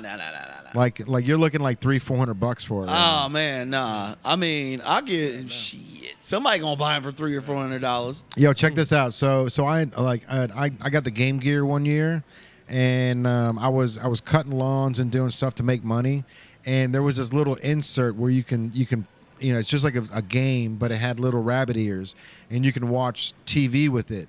And I'm thinking to myself, bro, like, hell yeah! So it was like $59 or $49 or something, like, in the probably 1992, and I bought it, brought it home, threw it in, and I'm watching the Chicago Bears on it and stuff. My dad was so mad at me for spending that money. He made me return it. And I'm like, no, you don't understand, though. Like, I can watch the football games, like, outside the house. I don't have to be here to watch the game. He's like, you don't know the value of $1. You need to return that shit He right was now. on you. And you're like, He was- Dad, if I sell this right He now, was like hitting you with some cold hard. Like, Yeah, bro. that's hate. It went cold hard, it- crazy stuff. it right? went it Like, went back, bro. It went back. My Dad was just hating. nah, He didn't want to see you know. shine right there. he didn't understand. I've been hustling for the dollar a long time, man. I remember I built I apologize if I've said this on the podcast before, but I built a skate ramp outside my house, Yeah. right on the sidewalk, and I would charge people 50 cents to jump it. And Yeah. you got 2 jumps for 50 cents. So, if the first one didn't go well, you had one more chance to do it. But like, it was just all the wood that I had in the backyard, and like I hammered it all together with the leftover stuff from the That doghouse, sounds bro. so dangerous. Oh, That- it was, but, hey, look. especially because the top wasn't like the middle part wasn't even hammered in. The middle part was basically like a roofing tile that Oh, just no, y'all was kept the center of cooking. it together. Oh, it was fire, bro. Everybody was getting busted. I was the man, dude. Yeah. Oh, it was Ran fun. the block. I used to sell trying can- to get these jumps off. Yeah. 50 cents a ramp. 50 cents. So you come out with the coins, Like, though. yo, Bro, it's I'm like that- what- at the fair. Come out with the Like, coins, if we you go. don't get I'm your- that kid that bought candy at lunch and then sold it at 1 o'clock to the hungry kids Yeah, for more than what I paid used to for have it. Yeah, bro, yeah. I used to have a homie, man. Used to have a homie. He sold candy. Man, he sold everything. He sold candy. Man, he was selling hoagies. Now he sells insurance. There's levels You know? to it, I guess. You know what I'm saying? That's funny. There's levels to it. But I mean, yeah, he sold like honey buns. Y'all remember them big Texas Yo. cinnamon rolls? Hell yeah. He sold. I bought a lot of Bro, those. you put those in the microwave for 10 seconds. and you'd be Hoo-wee. perfect. Oh, Perfecto. 10 seconds, Like, bro. you feel me? Can't go Like, 15. Got to be 10 seconds. Bro, on he that. sold hoagies too, and that was even crazier. Cause That's we like, dangerous right there. Because if lunchtime came, and you know how sometimes like lunch could go either way. Like Right. lunchtime, they could be either serving something real good, or they could be serving something you like, I don't know. Mm-hmm. And then if Yo, it was one of them days, If you came through with the alternative, like a he hoagie, had the hoagie, and he Yo. had it in foil and everything. Because we used to have these big old duffel bags. Cause you feel me? It was just something that we had. If you play basketball, we used to put our textbooks in them. They were so big, bro. That's right. But we had lockers too. So he put his books in the locker, but everything else was like straight snacks. yo, hustle, man. He was Yo. going crazy. I remember- My boy Cortez. He was. I don't he know was if getting y'all to it. remember this, and maybe I'm showing my age here, but I remember when I was in grade school, motherfuckers used to have like the Kool-Aid packs mixed yeah. with sugar, Yeah. and you'd be like, "Bro, what are you doing?" And I didn't get it at Yeah, I first missed that. until my man was like, "Hey, yo, I just made $200 off of Kool-Aid packs, bro, with sugar." Like, bro, And you got to think now, being in school, 200 is a lot. Yeah. Oh, yeah. That's a lot. oh, It's Oh, a lot for now. sure. my man was Don't get it buying twisted. sneakers for no reason. Oh yeah. I was making $3.50 a day, bro. $3.50 a day. I mean, we had to cut grass for them Forces and Jordans, Yeah. Yeah. and we were having fun doing that too. For real, honestly. Yo. You know what I'm saying? I don't like it none was of that just the labor fun in it. shit. No, it was. Fun, I bro. have learned. Bro, it was fun. Like when we did it, it was fun, bro. I ain't gonna lie, it was fun. Well, if you got a good crew, Yeah, we had like, a but crew. if you're solo doloing, Oh oh no, my God, no. We had a dude. crew. We had a crew. I Like we started out kind of like, you know how it always. We started out like everybody, you know what I'm saying? We like, all right, yo, we go cut grass so we can get these drawers, and we want to be fresh. You feel me? Yeah. So we started out like that, and then, you know, over time, you know, like, ooh, no, this is my yard. This is my Oh, yard. You feel yeah. me? Like everybody started Getting doing territorial. That. Yeah, start getting territorial. This is my yard. Oh no, what you mean you weed wagging this? No, I'm weed wagging that. Like Right. it started getting like that, and then, you know, all it Music. takes is But we like still, one like- homie just fuck the whole gang up. Like, we never got to that point. oh, that's never, good. That's thank good. God. You know So what I'm saying? We never that's got to what I that will point. say is like the different things that like folks would do just to hustle for like the shit they want. Anyways, we got sidetracked. Andrew, what did you get as a kid? Oh snap! Oh, what did I get as a kid? There's a bass Oh, guitar. I gotta hear this one. I ain't gonna lie. Yeah, to you. I gotta hear think this one. it was my bass guitar. Okay. Yeah. Yeah. Started the whole thing. I got- That was like you feel me? Like one of your best. That was the most memorable moment where I got the Samick. I got a blue Samick bass, and I was just like, and I got this little custom amp, Yeah. and I was like, it was just. Just I one mean, of it was just one of those moments where I'm One of like, the moments. Okay, I get you. I Hey, shout out- love music, but like I didn't know how much I love music other than like I was always trying to discover bands first or discover things as early as possible. Yeah. Then I got a guitar so I could make my own music that no one had discovered yet. I could do that now. So like Appreciate you guys coming in. that really lily padded me to the next bigger lily pad, and then before you know it, I found my first band and it was Gotcha. off. But like getting that bass to start was Hey, I got one of those for was Christmas, bro. crucial. Oh, did you? Yeah. that right there? Yeah, that's cool. Caitlin was like, she's like, I don't want to see you Helpful. struggle next year at the VOA. I'm like, my girl, Oh, that's what I'm talking wow. about, dude. Nice. VOA. She got one with like these big ass wheels on it too. It's like it's an all terrain version. DOA. Hopefully, with a better starting position. Oh, it's Yeah. gonna Too many different situations. I've got full faith in this year. Yeah. And pretty dope bro. headliners. But shout out to Jack for even okaying wasn't. the bass guitar. It wasn't. That's not how it went down. No, No, Mom got it for me. no, I know, but it's got. I don't think he knew. Oh, really? So he just you open it up and he's like, shit, I got to hear this now for the next 3 years. Literally, Okay. that was the start. Shout out to What was your mom. second- Shout out to what was mom your- for. what was your I'm just being second- real. That's just what how it was was your down. second favorite? Things have changed since. Yeah. He invested in what I was doing eventually, but at first Yeah. it was rocky road. Yeah. But Second one. second, Let's all do it. outside of You that, always outside of had your that, first. that big moment, The second one's always the good, too. second, Yam just realized he forgot something and he wants to Yeah, re-talk about No, it. I'm my over here second like- one. My second one was the PS2. Oh, The okay. first one was the football stuff, and it's you feel me? I ain't never like I said, I ain't never get a chance to play football. Gotcha. Right. You feel me? So that was cold, you know. But I ain't gonna lie, Second? the helmet was kind of like. Yeah. I wish Santa could have redid that one because he gave me one of them the helmets that the centers be having where it's got that face mask. Oh, straight yeah. down. I ain't like that, but Yeah. you know it's cool.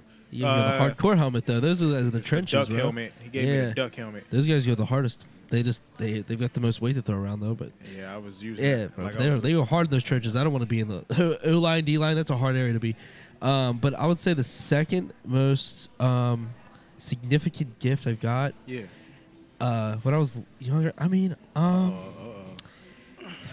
when I received the GameCube on the you mentioned the Oh. video game What thing. what GameCube, color okay. GameCube? GameCube was a like Purple. The grayish. The oh, you had the gray one? purple. All right. I remember the the purple. one. I had a purple, a black, a purple.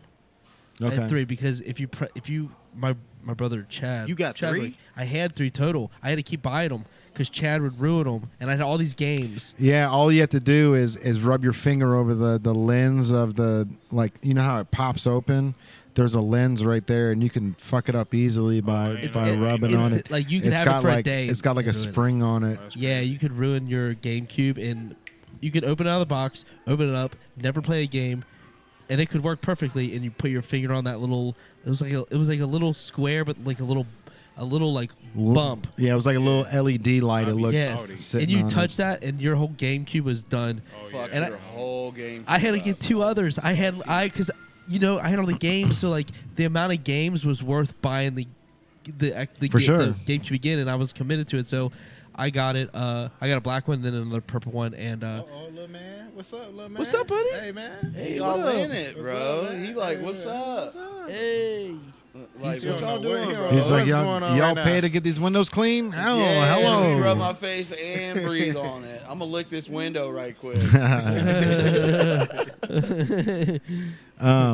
But GameCubes, bro, like they've it gone was- up in price like crazy.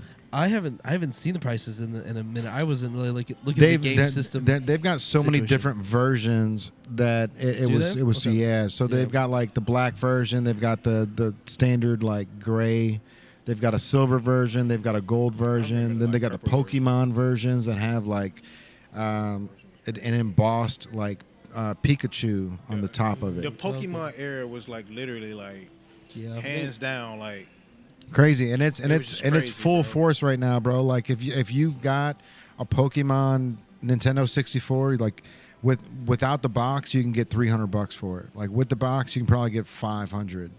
And that's what we were talking about, like things like that, like the box for the It shoes adds value. adds value. 100% it adds value because people want that nostalgia. You know, when it comes to like the 90s, like the whole Sega with the silver grid. You know, it was a black box, but it had like gray lines that went, Yeah. you know, straight across and straight down in the background. Like that's just like that nostalgia factor that people love, bro. And if you can find accessories too, like if you can find like the power cord to the Sega Genesis still in the case, you're looking at $50, $60, $80. no, wow. Just because it's still in the box, still in that little what do they call it? Those boxes that cut your hands, blister packs. oh yeah. Yeah, The GameCube prices surprised me. I mean, I haven't even thought about getting one since there was just too many headaches with it breaking so many times. yeah. Like, I'm more interested in the Nintendo 64. Nintendo Nintendo- 64 is Oh, okay, incredible. Nintendo- bro. That's probably like that. That was I like would say. Donkey Kong. Yeah, I would say that's and probably one of my highest gifts too. But like what was the what was your GameCube was favorite game from 64? 64. Well, my favorite game that I played the most. Yeah, It was called Mega Man 64. Oh, Mega Man. Mega Man Me- 64 I was used to hard. play that Mega game. Man 5 is worth so much but, money, bro. But this Mega Man 64 was more like built like Mario.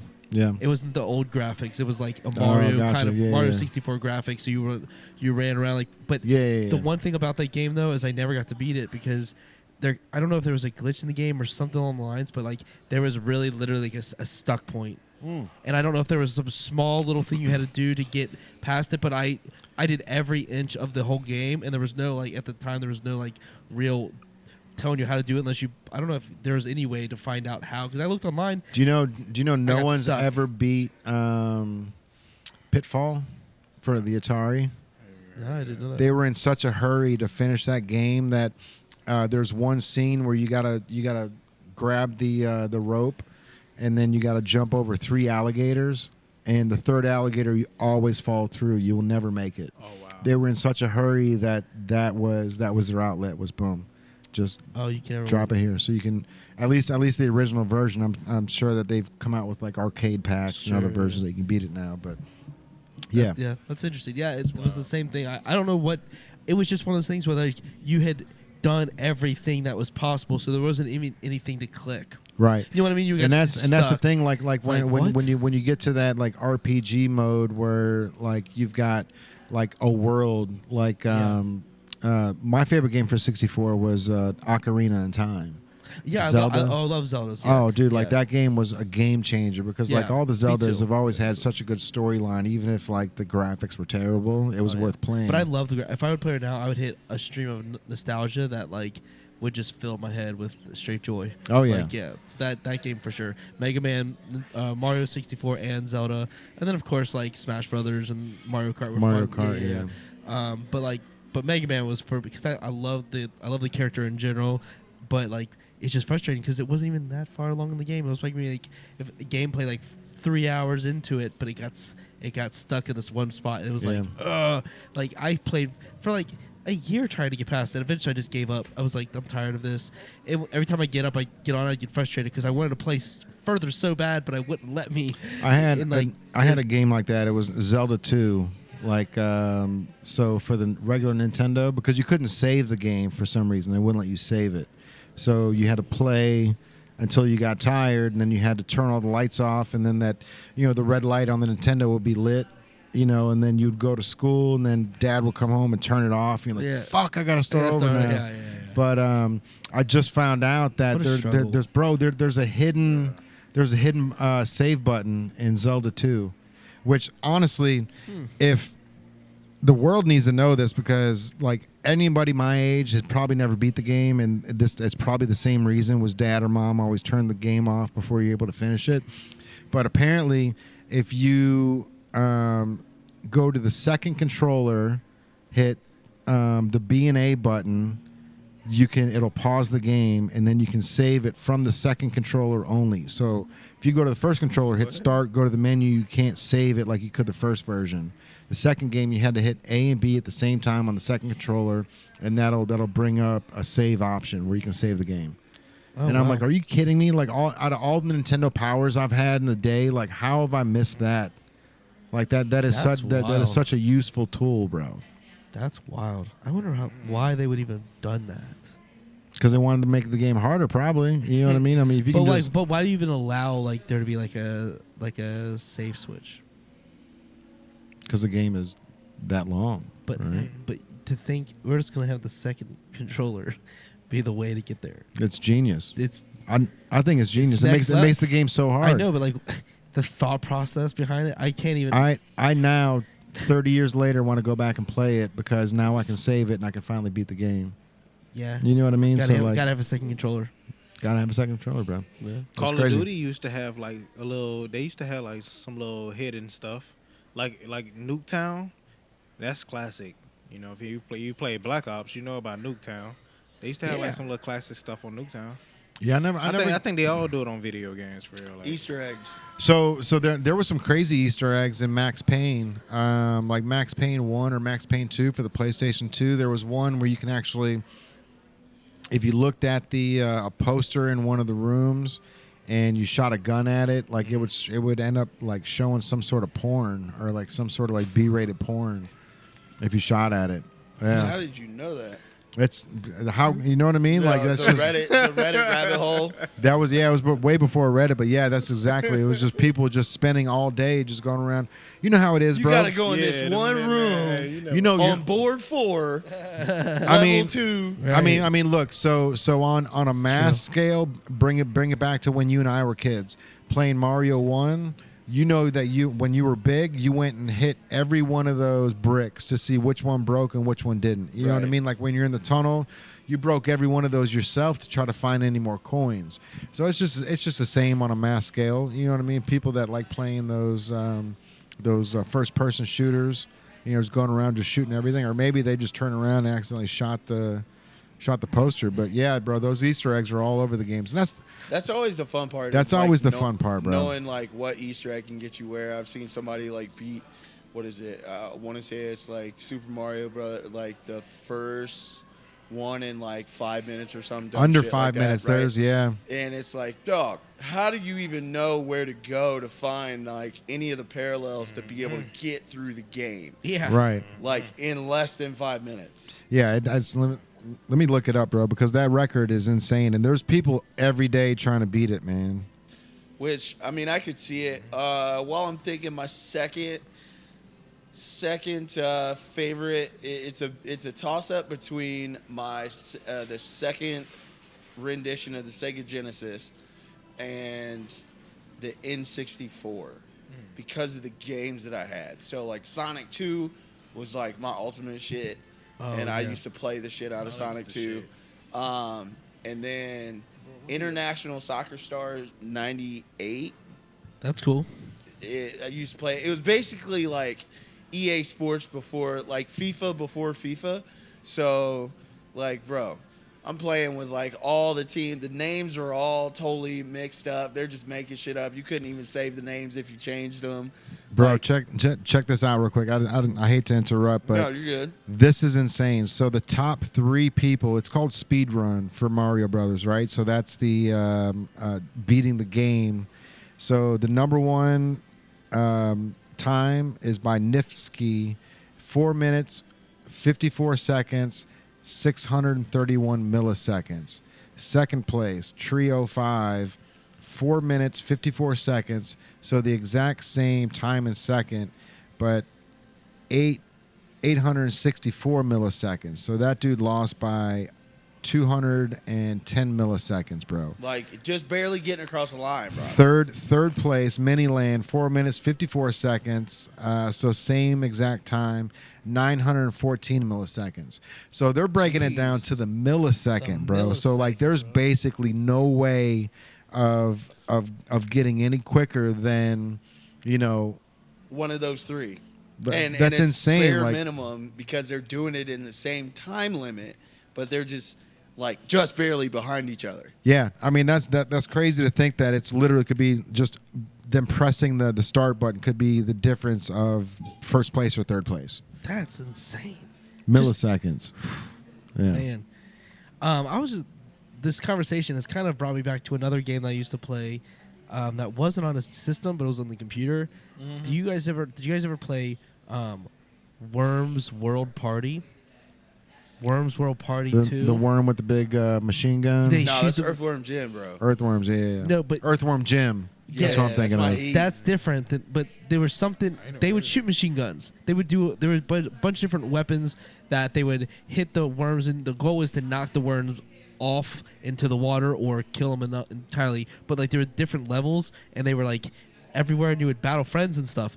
And I like the Nintendo 64 / GameCube days is like in my mind right now, and that's what we played a lot. Is we get done with GameCube or whatever, and then we'd all get together and play Worms World Party. And I don't know if anyone's watching or anyone's seen it, but that game was legit. It's fun, and it wasn't like it wasn't a graphics. You would take turns. It was a turn-based game. So you get a turn, you move your worm so far, and then you'd have to launch like a banana that would explode, and it would knock it would break up the level whenever you were on. The islands would blow up and your worm would fall in the water.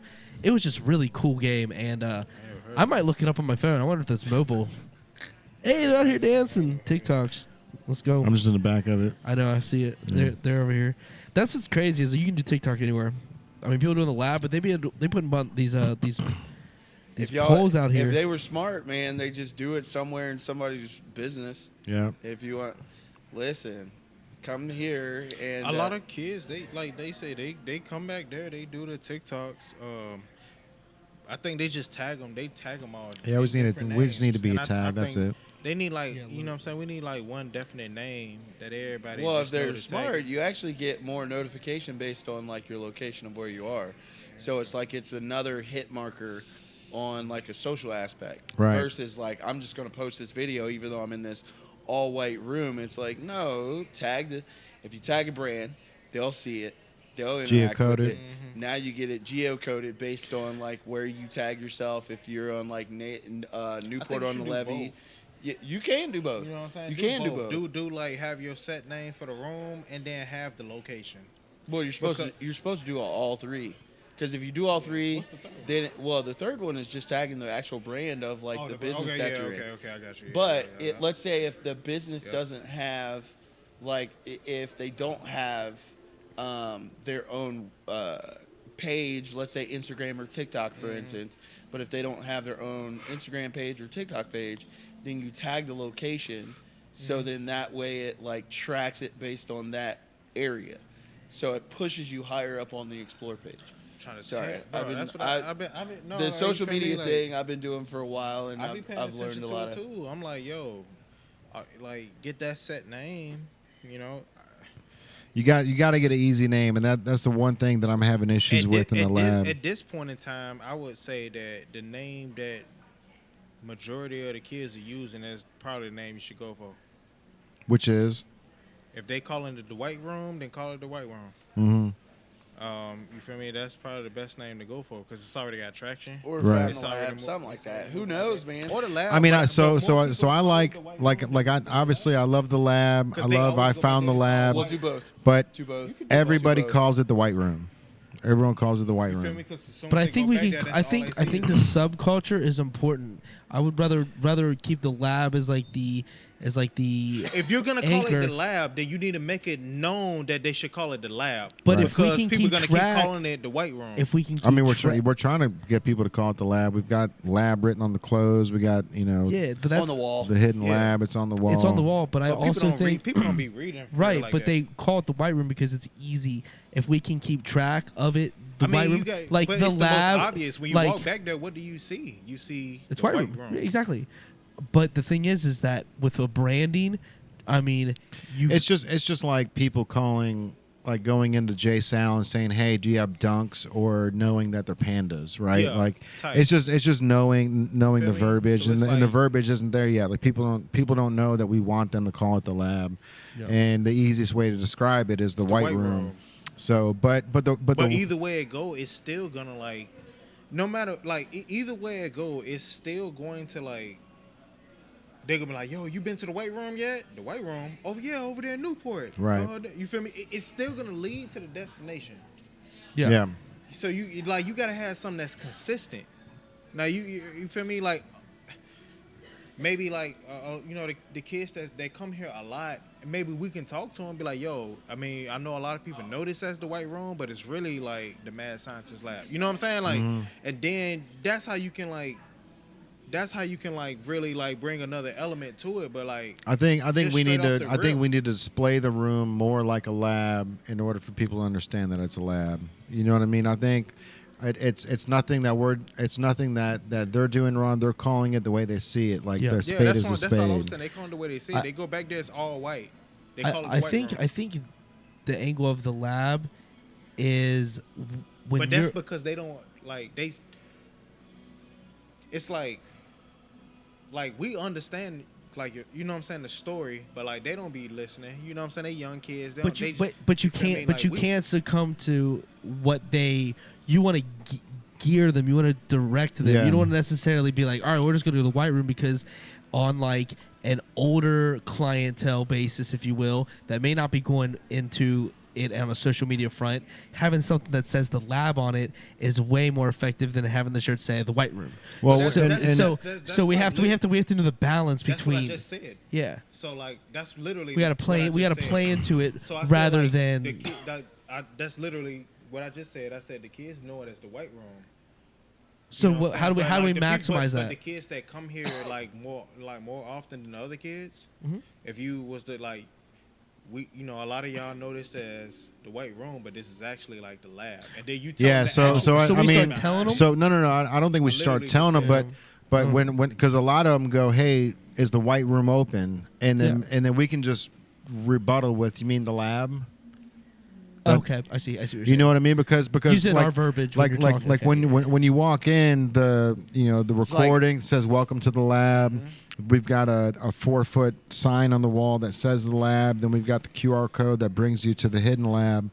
But but they're all calling it the white room, They and I all think call it an easy way to offset that is when they say, "Is the white room open?" Just say, "Do you mean the lab?" Yeah, it's like Or just say, earbuds. "Oh yeah, the lab is open." Yeah. I think it's because like a lot of like, you know what I'm saying, like nowadays like the kids they like it's more visual than audio. Mm-hmm. Yeah, know what I'm saying? they're running Like, in it's there more and they're going visual. straight to those Feel me? TikTok They'll probably sections. hear the audio, they hear it, but it's But like, they're not it's all listening. about what you see. Yeah. I mean a lot of the stuff is about what you see. Honestly, you know what I'm saying? Like, No, for sure. You feel me? I think they're not necessarily. I mean, the listening whole until room's the- white, right? So I A lot of people don't know the Bengals stadium is called Paycor. They still probably call it the Jungle. No, they call it Paul Brown. Paul Brown. That's Brown. it. Most You feel me? Like- most people still call it Paul Brown, even though I think it's been Paycor for about a year. Yeah, Yeah. you know So, what I'm saying? Like, But that's it's- just it's old ways. air- Old it's- habits it's- die hard, It's bro. earbuds versus AirPods. So like when people would come into Apple and they'd be like, "Do you guys got earbuds?" and I'd be like, "You mean AirPods?" And so you correct them just like that? Yeah. Yeah, it's like I'd be like, "Oh, I love AirBud. That was the dog that played basketball," and they'd be like, "The things that go in your ear." AirPods. Yes, we do have those. Does call them does Apple AirBuds. have you correct people when they no, come in I mean, asking? it's just it really is just based on like how you can figure out if you are trying to engage a person, right? If you got a person that comes in and they seem like they're pretty open, and it's like there's so much that goes into a science of being able to read somebody Oh yeah. based on like how they look and if they are approachable. Is their body language open? Yeah, or do is they it- look Is confused? it Do they look closed are they ready to buy? Right. Like yeah, So for it's sure. like, and then it's not like, hey, do you need any help finding anything? Most people do, but they probably be like, no, I'm cool, right? Yeah. Because if they're like not open, it's like, you need me to get you an AirTag, bro? You look lost, man. You good? Right. Like, do you need an That's AirTag? Have you funny. seen the AirTag? So it's like being able to engage with them in that way. But it's literally like a scientific practice where it's like, I got to practice whether or not I'm able to connect. Because, like, some people can be introverts, but you can be an extrovert. And are those two groups of people going to align you think right it's away? a certain way that you can, you know what I'm saying? Like, there's a certain way where you can reach both. Because I feel like Yeah, it of is. course. Of course. There's a certain way I feel like you can reach both. If you can, I don't want to say speak the language, but like, you know what I'm saying? If you can, because Well, more often than not. you get what I'm saying? Though, Yeah, bro? of course. Like, you feel Well, me? more Like- often than not, just look at like people when they walk around inside of native, right? More often than not, most people only think if they don't see that door open behind that 7-Up, right? They only think that what they see right here what you underneath the get. black lights is what you get. So then I But wait. this is a lot. I mean, but this is still creative. So man. what I would say though is It's like crazy. It's like like, as soon Thank as you. other so- stores ain't even like, man, it's crazy. Bro. as soon as I I start love you, to- bro. Come as, on. As soon as I start Let's to go. see like Yeah, people man. lap, right, and they get closer to the counter, Mm-hmm. and as they start to kind of turn back this way, hey, do me a favor, come here real quick, Yep. stand right here, And it's like, so like we actively would have to demo stuff, right? Right. Where it's like, just because somebody says they don't need help with anything, like there's a suggestive way of speaking to them in which like you can get them to engage more, which now makes them more approachable, more open, versus like, I don't really like walking in the Apple stores. It looks super busy. Ugh. Bro, I don't mean to interrupt, but I just came up with a genius idea, and I need to tell you before I forget. Okay. So that the same thing that we got in the lab that goes on the wall that does, you know, it's all it's the good to same. go. Like you can put it on the floor, the whole 9. Mm-hmm. We need to print out footprints, right? Like maybe white footprints that looks like you were stepping in the white paint of the lab. Yeah. Make it look like the Nike bottom, but instead of the Nike swoosh, it says like the lab, right? Where it's like you can tell that somebody walked into the lab or walked out of the lab. But get those and just slap them on the ground where there's footprints walking all the way up to the grass. Hey, Yeah, that's a good idea. appreciate you, bro, because Yeah. See? that's the You're reason why I welcome. thought about that. I take 15%. Hey, let's go. All right, so it's getting towards the end of the podcast, man, and I definitely wanted to do a recap of 2023 and what everybody wants to do in 2024, because the people that we have here sitting right now, like we're all we're all super ambitious, and we're trying to just make $1 out of 15 cents, right? And we're all trying to find our own lane. And within the past 12 months, like I've seen all of us grow in so much of a way that like I really want to hear like what Yaman's 2024 is, what your 2024 is, because you've always had the safety net of Apple, right? And like when you had the leg surgery, you weren't able to work, so you had to quit the job, and now you're in your fight or flight moment, but it's not a fight or flight moment, because like you're happier now than you've ever been.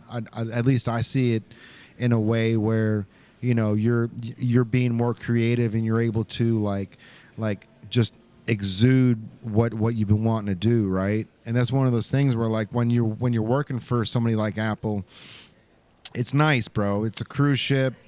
You know, it's an all-you-can-eat buffet, and, you know, you're here, you're partying, you're working 5 days, you get off 2, and, you know, but there's that ship that's just, it's out there in the sea, and you look over on, you know, you're on this Apple cruise ship, and you look over, and you're like, man, Bro, there's a boat there, bro. Like, I wonder if the keys are in it. You know what I mean? And you jumped off, bro, and you It's a checked the speedboat I could sea. jump onto, or it's a yacht that I could get on. Something like that, yeah, for sure. You know, but it's one of those things where it's like you're jumping from that comfortable area where you've got Apple in your back pocket paying your bills, and then you jump off to go, hey, I'm gonna do this on my own. Like I see a boat. It's not as big as yours, but if it's got keys, I'm gonna drive off with it. You know what I mean? So I love having you guys here as much as you are, man. I really appreciate it, and I need to tell you guys that more, because like Yam, you check in every Tuesday, you're here. Every Wednesday, you're here. Like you don't ask for anything, bro. Like, you know, I know it's time. I know time is money, and like I can't thank you enough for being a part of it, bro. And like, you know, when all this comes to fruition, because I've got, you know, my 2024 is big too, bro, and it's like there's like high tides rise all ships. So in 2024, I want this whole thing and all of us to be just sitting on better couches and having better equipment and having a broader audience, because that's the type of thing that we all deserve, man. We're all shooting for it. You know what I'm saying? you know, 2024, I just feel like Tell people what you've been doing in 2023, because you've 2024, I feel like, man, I mean, we know what's going on in Cincy, and we know what's going on in Newport, and a little bit of Covington. But like, I be paying attention to like the people that's coming from like LA. right, You know what I'm saying? The people that's coming from like Vegas, or like, you know what I'm saying, outer skirts, for sure. and they come here and how they, I'm still trying to like understand it, because I'm like, the people that come from outside of here, what's going on around here, they be seeming like more fascinated than like, you know, the people.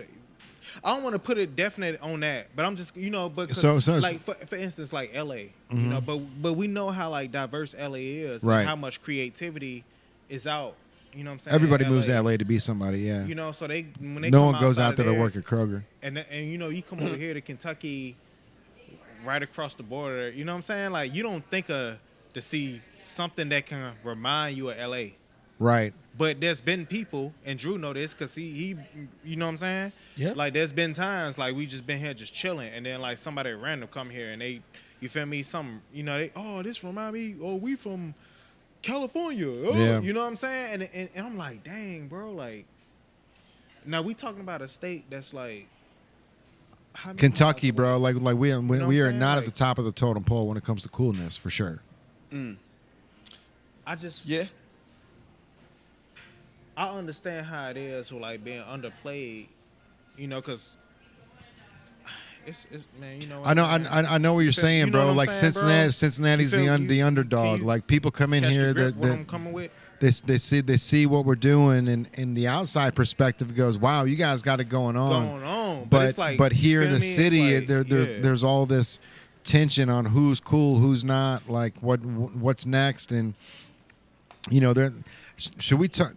It's 10:15. We probably shouldn't, but Yeah. I was gonna bring up the that top 20 Cincinnati hip hop artists in Cincy. Did you had? Man, Hey, I hon, ain't did you see watched that? none of that? I seen it, and that shit is trash. And it's trash from the standpoint of like it's a bunch of people that are just gonna argue about some shit that they didn't work hard enough to be on. Let's really talk about it. Okay, they said it's a top 20 list Yeah, But if out of the whole Cincinnati. it might have been top 50. But what I will top say is 30. like I would look at it like this: if your focus is just that, if that's your list and then that's your complaint, like you're not working hard enough because, like, there's enough people that I know music wise that are working outside of this city, right? That have opportunities away from Cincinnati. But if like your only hiccup is that you didn't make it on a list, But you know what? And on top of what you're saying, you know what else I think about Cincy when it comes to like music? Yeah, get It's that like- mic on you. It's like what I think about, like, when I think about Cincy, when it comes to music, I kind of think of it. You know how they call us Little New York? You know what I'm saying? They call us Little New York. So it's like I kind of think of it the same way because it's like How it's, often? I don't it's hear I've that never- often. I've never heard but that. it's like so many Little New like York? 'cause There's people from other boroughs. areas is always coming in Cincinnati, and a lot of people Joe like Burrow. rocking with, huh? no, you What- got what- you got what- a bunch of different boroughs. What do they call So us? if The you Little look New at, like, York. I just don't. I don't This hear ain't that. got nothing to do with Joe Burrow. No, I'm talking about like no, I'm saying Well, boroughs. I was I mean, thinking- well, I've well, I mean, heard I mean, that you know aspect. what? To your defense, bro, the one of the bridges is actually a mini version of the Brooklyn yeah, it Bridge. was actually the prototype. yeah, yeah, So like yeah. before New York had the But who bridge was- that they have that everybody We're know. not calling it here though. I don't ever hear that terminology locally. you can just Little look at, New York. Is it like a national thing? I don't know. I'm just People call they call like I'm Cincy curious. like because of the bridge and all that. Okay, Yeah, Little yeah. New York. Hey, my phone Because- might die, but I'm sending you the top 50 right now. Just because a lot of people, you know how people go in and out of New York. You know what I'm saying? It's like a tourist spot or whatever. Yeah, yeah, like yeah. people look at Cincy like that too. Like Cincy is like one of the top spots when they mention places where you want to live. Yo, Yeah. I know that. I know You that. feel yeah, me? Well, cost of living is Yeah, cost is of living and stuff relatively like that. cheap. Cincy is one of the top spots because every other place is so expensive and stuff like that. All right, bro. What do you want out of your 2024 though? Oh, 2024. My 2024, man. Yeah. Look, hey, man. Because like when, so if people don't know, you've been going to the Ohio Center for Broadcasting. Yeah, I go to a media school. So you've been going to media school, and so you've been doubling down on your talent for the past 6 months. Everything I felt like I already had in life, I don't know. You know, you get to a point in life, you just don't. You like, maybe I should find a. Yeah, for sure. Get But my- but what just they but call it, get my shit together, bro. Like, Yeah, but you look, feel bro. me? But within the past 3 months, I've really seen you kind of mold into Yam. You know what I mean? Like you're molding into this new human that really understands life. So like I want to know what your 2024 is going to be like, because once you graduate, what's the next step? Like, if everything goes to plan, like where do you want to be by the end of 2024? I'm still taking everything, you know what I'm saying, one step at a time. I'm figuring out as far as like music. I mean, with everything like producing, Is that what you want to do? You want to produce? You want to rap? I'm figuring out I got a good taste in producing. Mm-hmm. You know what I'm saying? Just like I like to see everything from just not one angle. Try to see it from all angles and bring it all together. For sure. You know what I'm saying? Doing stuff like that. Music will still always be there. Sports. I want to at some point in my life I want to be a coach of an AAU team. All right. You know, like I've been playing ball all my life. Mm-hmm. I be seeing what's going on the court, NBA and all that. Like it's crazy. My chick, she'll tell you because I be getting on her nerves. Yeah. That's saying funny. certain stuff at the crib. You know how it is. Oh yeah, yeah, You yeah. know you So you throwing the attitude at the TV. So 2024, you want to start producing more, producing more music. Yeah. Because aren't you trying to release Like if it come to like bunch of producing stuff? music, I'm gonna do it with the folks I'm already cool with, cause you know what I'm saying. We already have an understanding on what we see. You feel me? Cause you know how with music it gets so subjective and it's a lot of egos and stuff that's involved. You feel? I'm not the type of person to tell somebody how they should run something, but I'd be like, if I really feel like, yo, I'd be like, yo, you probably should.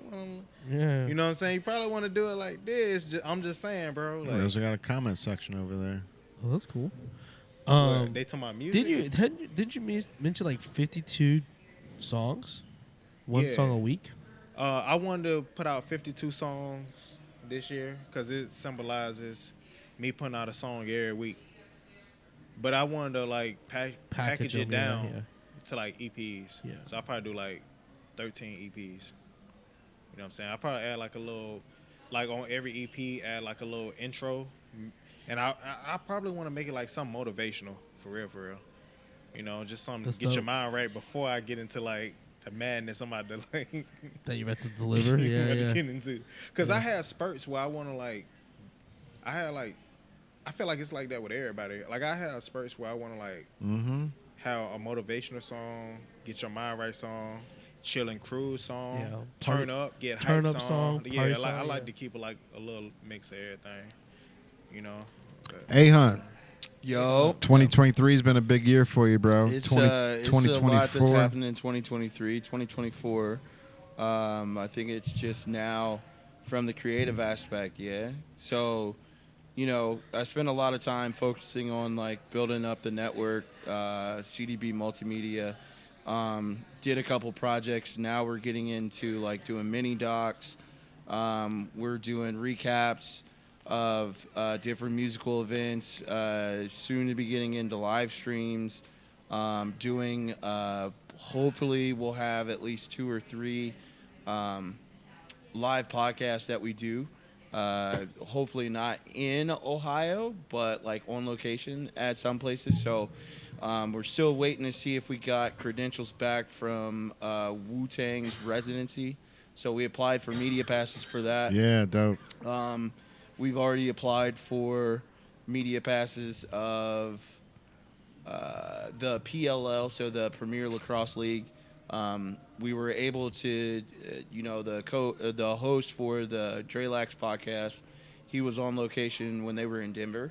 So he got to do, like, the PLL does a traveling, like, tour. So they were taking, like, all of the different teams in the PLL, and they were traveling all across the U.S. to major metropolitan cities.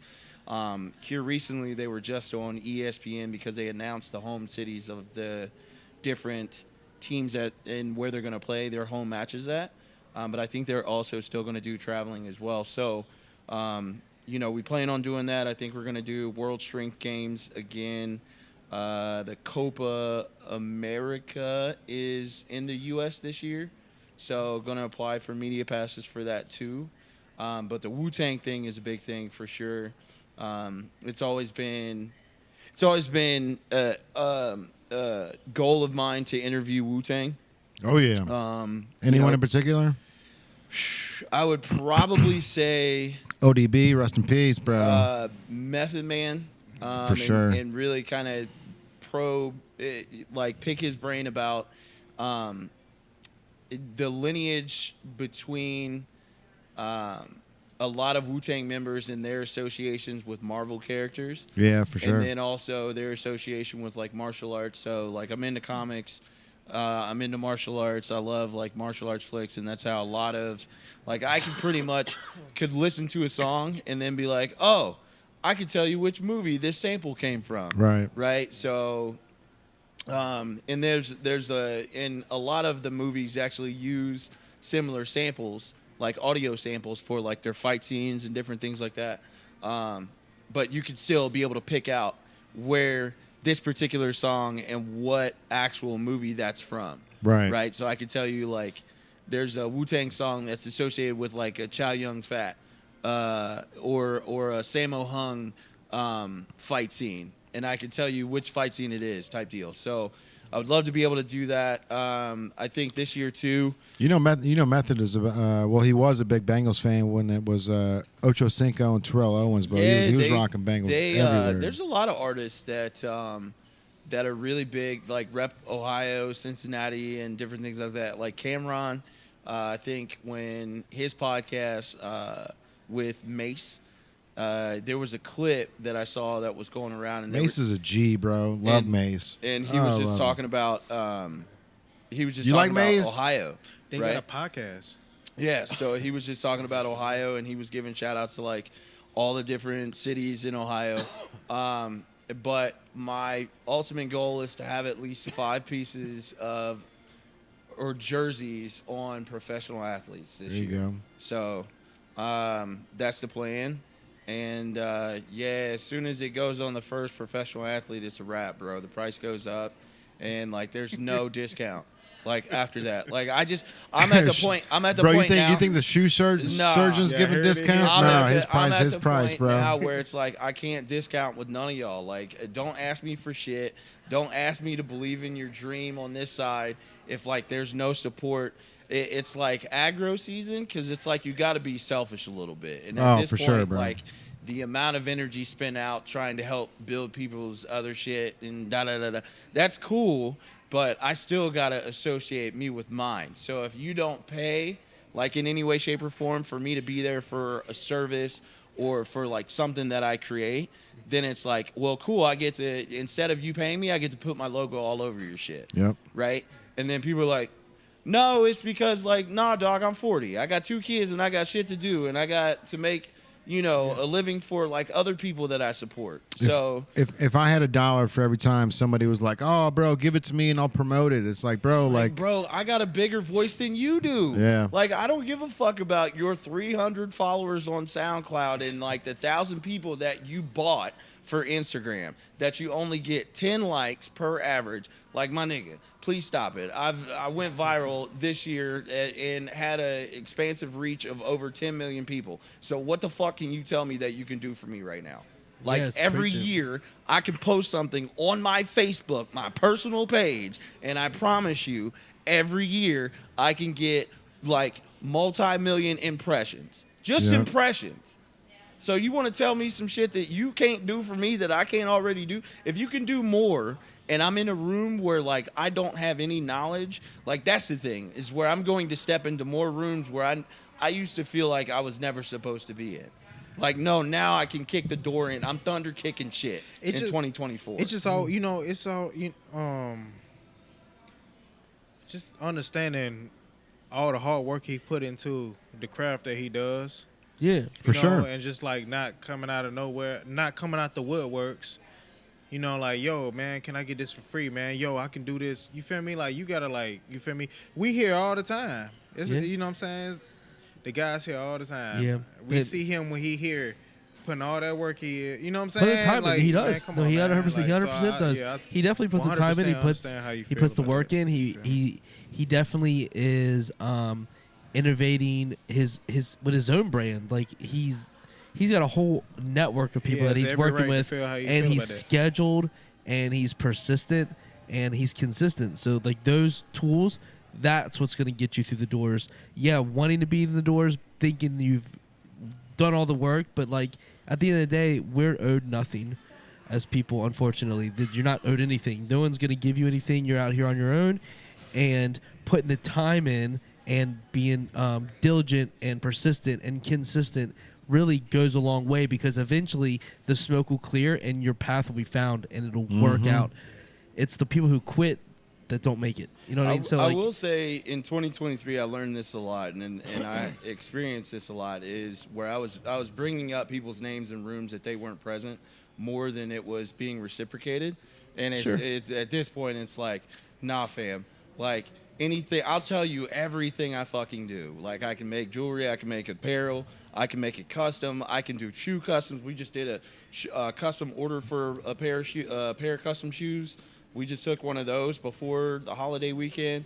So we can't wait to get those in, because I already have an artist, right? And that's the thing, too, where it's like I'm trying to hand off work that I can't do because I'm trying to put other people on type shit. So then it's like immediately I'm on, okay, let's go.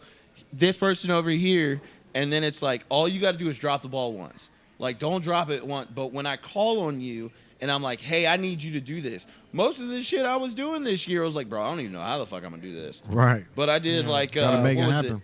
it? Shout out to Monty C. Benjamin. I still have a couple of different edits I've got to get to him for the In Bloom show that they did at Urban Artifact. Yeah. And it had an amazing time. I'm sitting there shooting. Happy birthday, Brittany. And happy birthday, Brittany. And I'm like, happy birthday, Brittany. you know, how the fuck am I going to do this? Oh, I got to figure out the editor. Like, I'm working with an editor that lives in New Jersey. So I'm trying to edit with him. We're like doing stuff back and forth. We're calling each other all the time, just checking up to see how we're doing. And, you know, it's like, I don't know how the fuck I'm going to do this, but I'm going to do it. Yeah, Monty C wasn't on the top 50.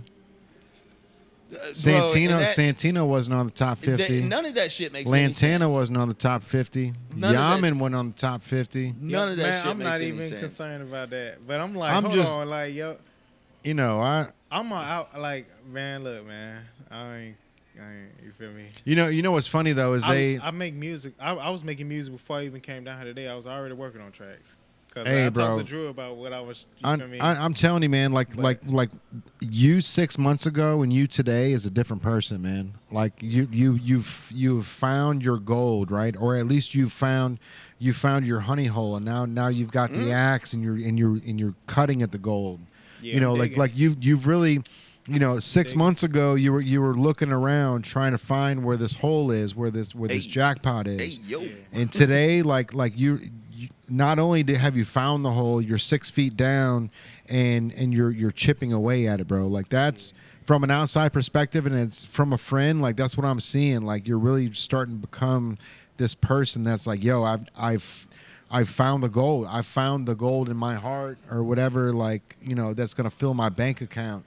Yeah. Like, you just got to keep chipping away at that one piece, bro, and you're gonna make it happen, man. Yeah. I'm not gonna hold bro. you. You ain't gonna see me unless we all go out together somewhere. Yeah, you ain't gonna see me. I'm not gonna Yeah. hold you. It's all Honey right. hole is a crazy like adjective, but I'm gonna use it from here on out. Yeah, It's like you bro. heard me go, "Hey yo, Yeah, bro, that honey hole, man. man, Put Lantana on that, listen." What's that? They ain't put Lantana on that. No, Lantana But, wasn't dog, on it, I bro. don't That's like understand. that. Look, I used to do basketball drills to like his songs. bro. when I was hooping Let me in tell you college. something, man. I love It's I love crazy, Lantana and I love Santino, bro. Like, me and Santino, we're not boys anymore, but I still want to see the dude win. So like, Bro, we used when to do I basketball saw the drills. list, We used to have. I'm thumbing through it. Like, who and- who we had on the podcast, like, and I'm looking, and it's like, bro, like, Lantana's not. I'm not finding Lantana. I'm not seeing Santino, and so like I'm not familiar with many of those. like names. right away. If I don't see those two names in the top 50, like, I'm not taking this list seriously. That's, you know, and unfortunately that's the way that I Yeah. look at it, because there's not many people that have done more. And Monty wasn't on it either. So, and there's not many people in the city that have done more than Lantana. He has a song with Bun B, bro. Come on. And then bro, and then Santino's got songs on FIFA, NFL. Like, shout out to Santino. He's killing it, bro. Yeah, I And just saw then- him this last weekend. Yeah, man. Yeah, Yeah. See, and that's what I'm saying too. Is like, I wouldn't be doing the Jersey shit if not for Santino open. Yeah. Like him and Freddie Gibbs show. Right That place, was right here. time, and then bro. It was like, yo, here you go, bruv. You know, here's this Yeah. jersey, and then it like landslides me into like other shit where people are like, yo, your shit is so fucking sick. I gotta send you a jersey. And then it's like, all right, cool. Send me a jersey, pay half now, and then when it's complete, I'll get it to you. Yeah. You know what I'm saying? Because it's like don't just tell me you're gonna send me a jersey and then like I'm not working on shit for Dude, free. Right. Like unless you're a homie, dude, I can't work on a shit 30 for free. $35 deposit and you're good, bro. Oh, yeah. it's gonna be more than that. But the Or next so- time or so- when or so- Freddie Gibbs comes I think down, 35 really will commit someone When though. Freddie Gibbs come down to Covington More- next yeah. time, Drew, you got to be on top of that, man. Like that, bro. He like one of the legends, man. I know. Like That was it's at like, Madison Theater. Yeah, Yeah. That's why he's saying it right now. that's what I'm saying. All right, bro. It's getting, I it's had- getting, I You know had what the I mean? little one that night, so I wasn't making that show either way. it's getting a little late, man. So 2024, bro. Where do you want to be at in 2024? 2024. I have a big plan for 2024. There's actually a lot going on. We're in motion right now.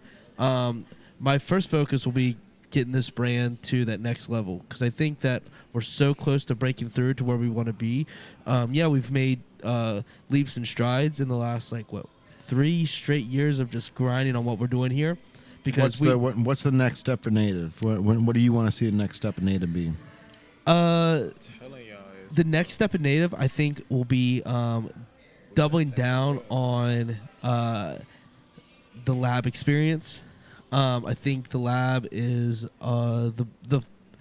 the brightest the future can get, whether it's lighting in the room and the fact that where it can go, because the shock value that when people walk into that lab and I see it in real time can't be replicated. That's At true. almost any establishment on the planet, like honestly, a quite frankly. a video of how they act when the door open up. Yeah, the reaction we were videos. just talking about it today. Yeah, that was part of the plan. That was part of the plan for You sure. can make a whole highlight reel out of that. Yeah, That's- that'll be you can, more. put that on YouTube. You can put, and then you I can think chop it'd be it more than a down. highlight reel. I think Yeah. actually The I top think we 10. should. I think know what I we mean? should Like- not only do the reaction but also get their actual vocal reaction. But that's a whole. We'll get into that Yeah, down the time. There's planning for that. But my thing with the lab is very few places on this planet Earth, to my knowledge, where you walk into a store where the people who are working the register or whatever act nonchalant. We act like nothing is happening. There's nothing happening going on in the store. Meanwhile, they can walk in and get a whole entire experience and not even realizing they're getting the experience, and then they'll stumble upon the experience, and then it elevates the same experience they had because they've been in the lab, and when they come back out into the store they were at before, they have a whole new experience of a store they were already in before. Yeah. The idea behind all of that, So fucking smart, bro. it's literally the only thing that I've seen existed, and we've done a great job of It was getting to this point. It was done but, on like, accident too. Yeah. I mean, obviously, like the lab was done on purpose, but it's something noticed. It's something noticed from what the actions that we made. You know what I mean? it's crazy, bro. Like Yeah. like what you're saying. People will walk through and they won't even touch a shirt. They'll have the hands in their coat pockets, but then once they walk over to the 7-Up door, once that opens up, they walk in there and then the door closes and all of a sudden the hands come out of the pocket and then Yeah. they're touching the clothes. Yes. And then when they come out, they go, "Holy cow, that was the most amazing thing I've ever seen." Mm-hmm. And then they don't leave. Then all of a sudden they're back in here touching these clothes Yes. instead of the hands aren't in the pockets anymore. Yes, and then they're asking questions, and they're trying to connect with the people at the register. How many stores do the customers try to connect with the people at the register? There's Right. there's this dynamic to Yeah. it that We also got- that there's dynamic to it that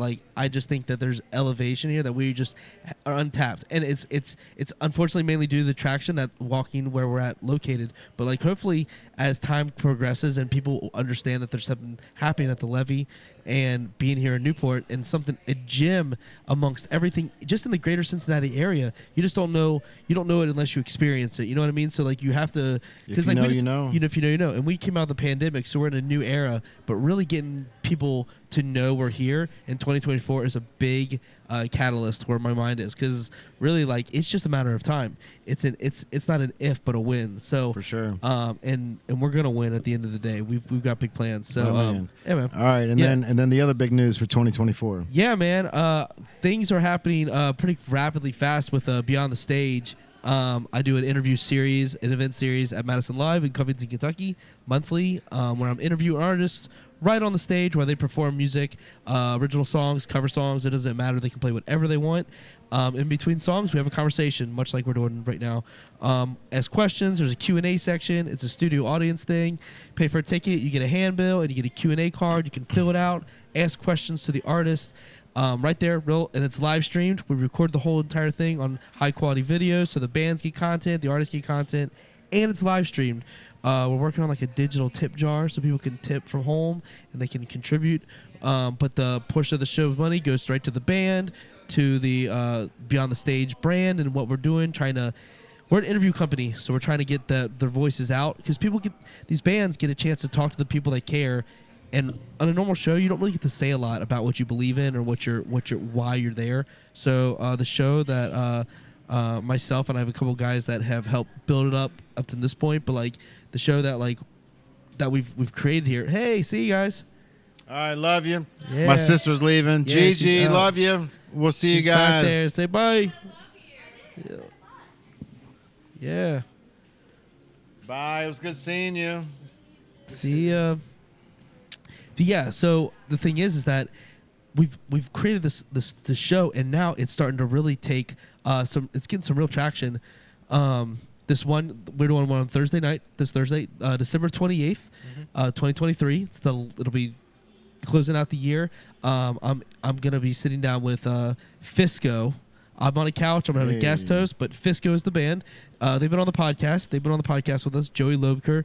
They were one of the headliners of my birthday party. Blown away, bro, how good he is on stage. Dude, he's amazing. Yeah, Dude, he's about to crush it this Thursday. Oh, I can't wait. It's gonna be so much fun. But yeah, we're really excited about what's happening.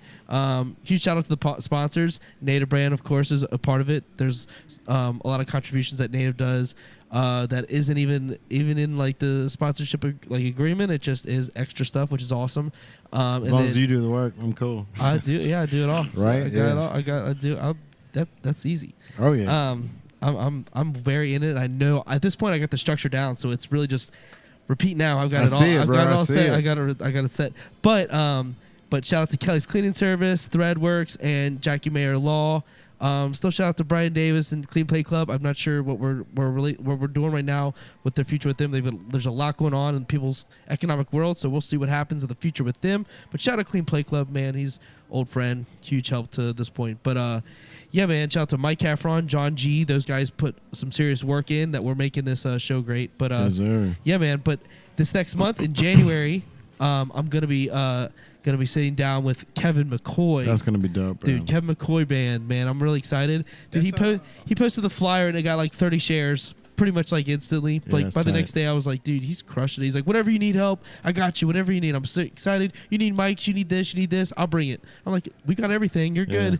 But he's just we're Madison. We got it. Yeah, that's good. Yeah, I mean, we got high quality stuff there. So like, really excited. But yeah, that's what's going on with Beyond the Stage Live. If you want to check us out on Instagram, Beyond the Stage Live, on all social medias. Beyond the Stage is an interview company that I created, and Beyond the Stage Live is an event series inside the interview company. Because we've been posting articles on different stuff, on different artists, right? Just that we think's cool. So for sure, we're just trying to keep it fresh, keep things up to date. And I got some motivated individuals that I've brought on board, and we're doing this, man. It's been fun. But we've done 4 so far, and we're about to be to our number 5. All right. Yeah. But I'm jumping a whole calendar in 2024. So all right. exciting. All right, Jay. What's what's on 2024 for you? What's your plan, man? So 2023 was definitely an eye-opening experience. What was the most eye-opening part about it, though? What would you say like stuck out? Because you said eye-opening, but like there's something that had to have like shifted that made everybody's bank accounts. I feel like everybody's going paycheck to paycheck right now, and you know, we're at that moment where it's fight or flight for everybody. Yeah. And obviously the first thing to go when you're going paycheck to paycheck is lawn service, right? Like the typical things like having a maid, having somebody to cut your lawn, having somebody to treat your lawn, So thankfully, we're still in that realm of clothing where people need to wear us. So as long as we don't price ourselves out of the market, I think we're fine. But the eye-opening experience is the fact that online shopping is just it's a beast that you can't hide from, right? Yeah. And with us, being a local company, it's literally just me, you, Tyrell, and Yaman, and A Hunt stepped in a couple times to help sell stuff. But the fact that we've sold over 10,000 native hats and just the 513 area code alone is mind blowing, bro. Yeah. So to think that we've sold over 10,000 hats to one city is really a testament to like where this can go if we put our minds together and if we double down and shoot for the stars. So January, I'm gonna go hard at lids. Yes. I think we've got we have the native name trademarked, and we also have all area codes and apparel trademarked. So technically we could be suing other companies for using the area codes and apparel. And that's not a joke. That's something that, when I got picked up by Procter & Gamble in 2017, Dinsmore was, it's the same law firm that runs the Cincinnati Reds. Yeah. So they're the ones that helped me trademark the word native and then helped me trademark all area codes and apparel. So we had to do it strategically where we're trademarking different area codes across the city to create a pattern. So now that we create the pattern, now the government understands what we're doing, right? Yeah. When it comes down to it, bro, like the smartest thing in business is trademark it, and then make sure that the government gets their share, because as long as the government's getting their hand in it, they're going to be cool. Like the fact that I have area codes and apparel is pretty amazing, but to me, the fact that I own the word native in all clothing is even more impressive, because there's been Native Americans that have been trying to sell clothes for 40 years, 50 years. Yeah, you know yeah. what I mean? Yeah. But nobody's gotten to the point where they gave the government their fair share and said, here's the money, I want to trademark it. You know what I mean? So now because of that, I got the government behind my back going, hey, that's the native guy. Yeah. You know what I mean? So I really think January and February I'm gonna push hard to get the hats into lids, because I do think that the hats are 100% there. They're ready to go. The logo's clean. We can do it synonymously across the board. We can hit any sports area, any sports team, college, high school, sports professional, Anywhere, any genre, dude. So, something like that is gonna elevate this store to the point where this store will be on autopilot. You know what I mean? Right. And I'm not trying to go after New Era, like I said before. I just want 10% of the stadium. I just want 10% of every stadium wearing native, and that's where I stand. I don't want everybody wearing it. I just want it. I think 10% is enough for New Era and those other companies to go, we gotta either buy these guys out or we gotta stop it. Yes. You know what I mean? And that's where I'm at, because I think 10% of every stadium is enough to make everybody, the whole tribe, extremely happy. It's true. You know what I mean? I I agree. think that's the catalyst to get this to the next level. We've built a store that is by far the coolest store that anyone's ever seen. Like, it's people from Cali. Like I said earlier, it's people from Cali, man. They say how much they like it. I mean, it's And true, you bro. feel Like me? we're Like, podcasting in the store. There's people walking around the store right now. It's 10:47, 10:48 at night. I'm supposed to be home by 10 o'clock. It's crazy. It's like the people, they walk around and they see it. They walk in the store and they see what's going on in here. And they're trying to like downplay it a little bit. You know what I'm saying? For But sure. It's just like, bro, come on now. Where- what name another place you go to with creativity was the guys here kicking it, creativity still. You know what Yeah, I'm saying? for sure. We got A-Hunt, he over here, you feel me? Creativity with the jerseys. You know, we got Drew over here, you know what I'm saying? Beyond the stage. I do what I do. We got Tyrell, he do what he do. You know what I'm saying? The brains. Like, you feel me? Like, it's just like. What other think store do you come in and you want to talk to a guy at the counter, like Andrew said? You know what I mean? Like, there's not many stores where you go, where you walk up to the counter and then you're like, tell me about the store. Yeah.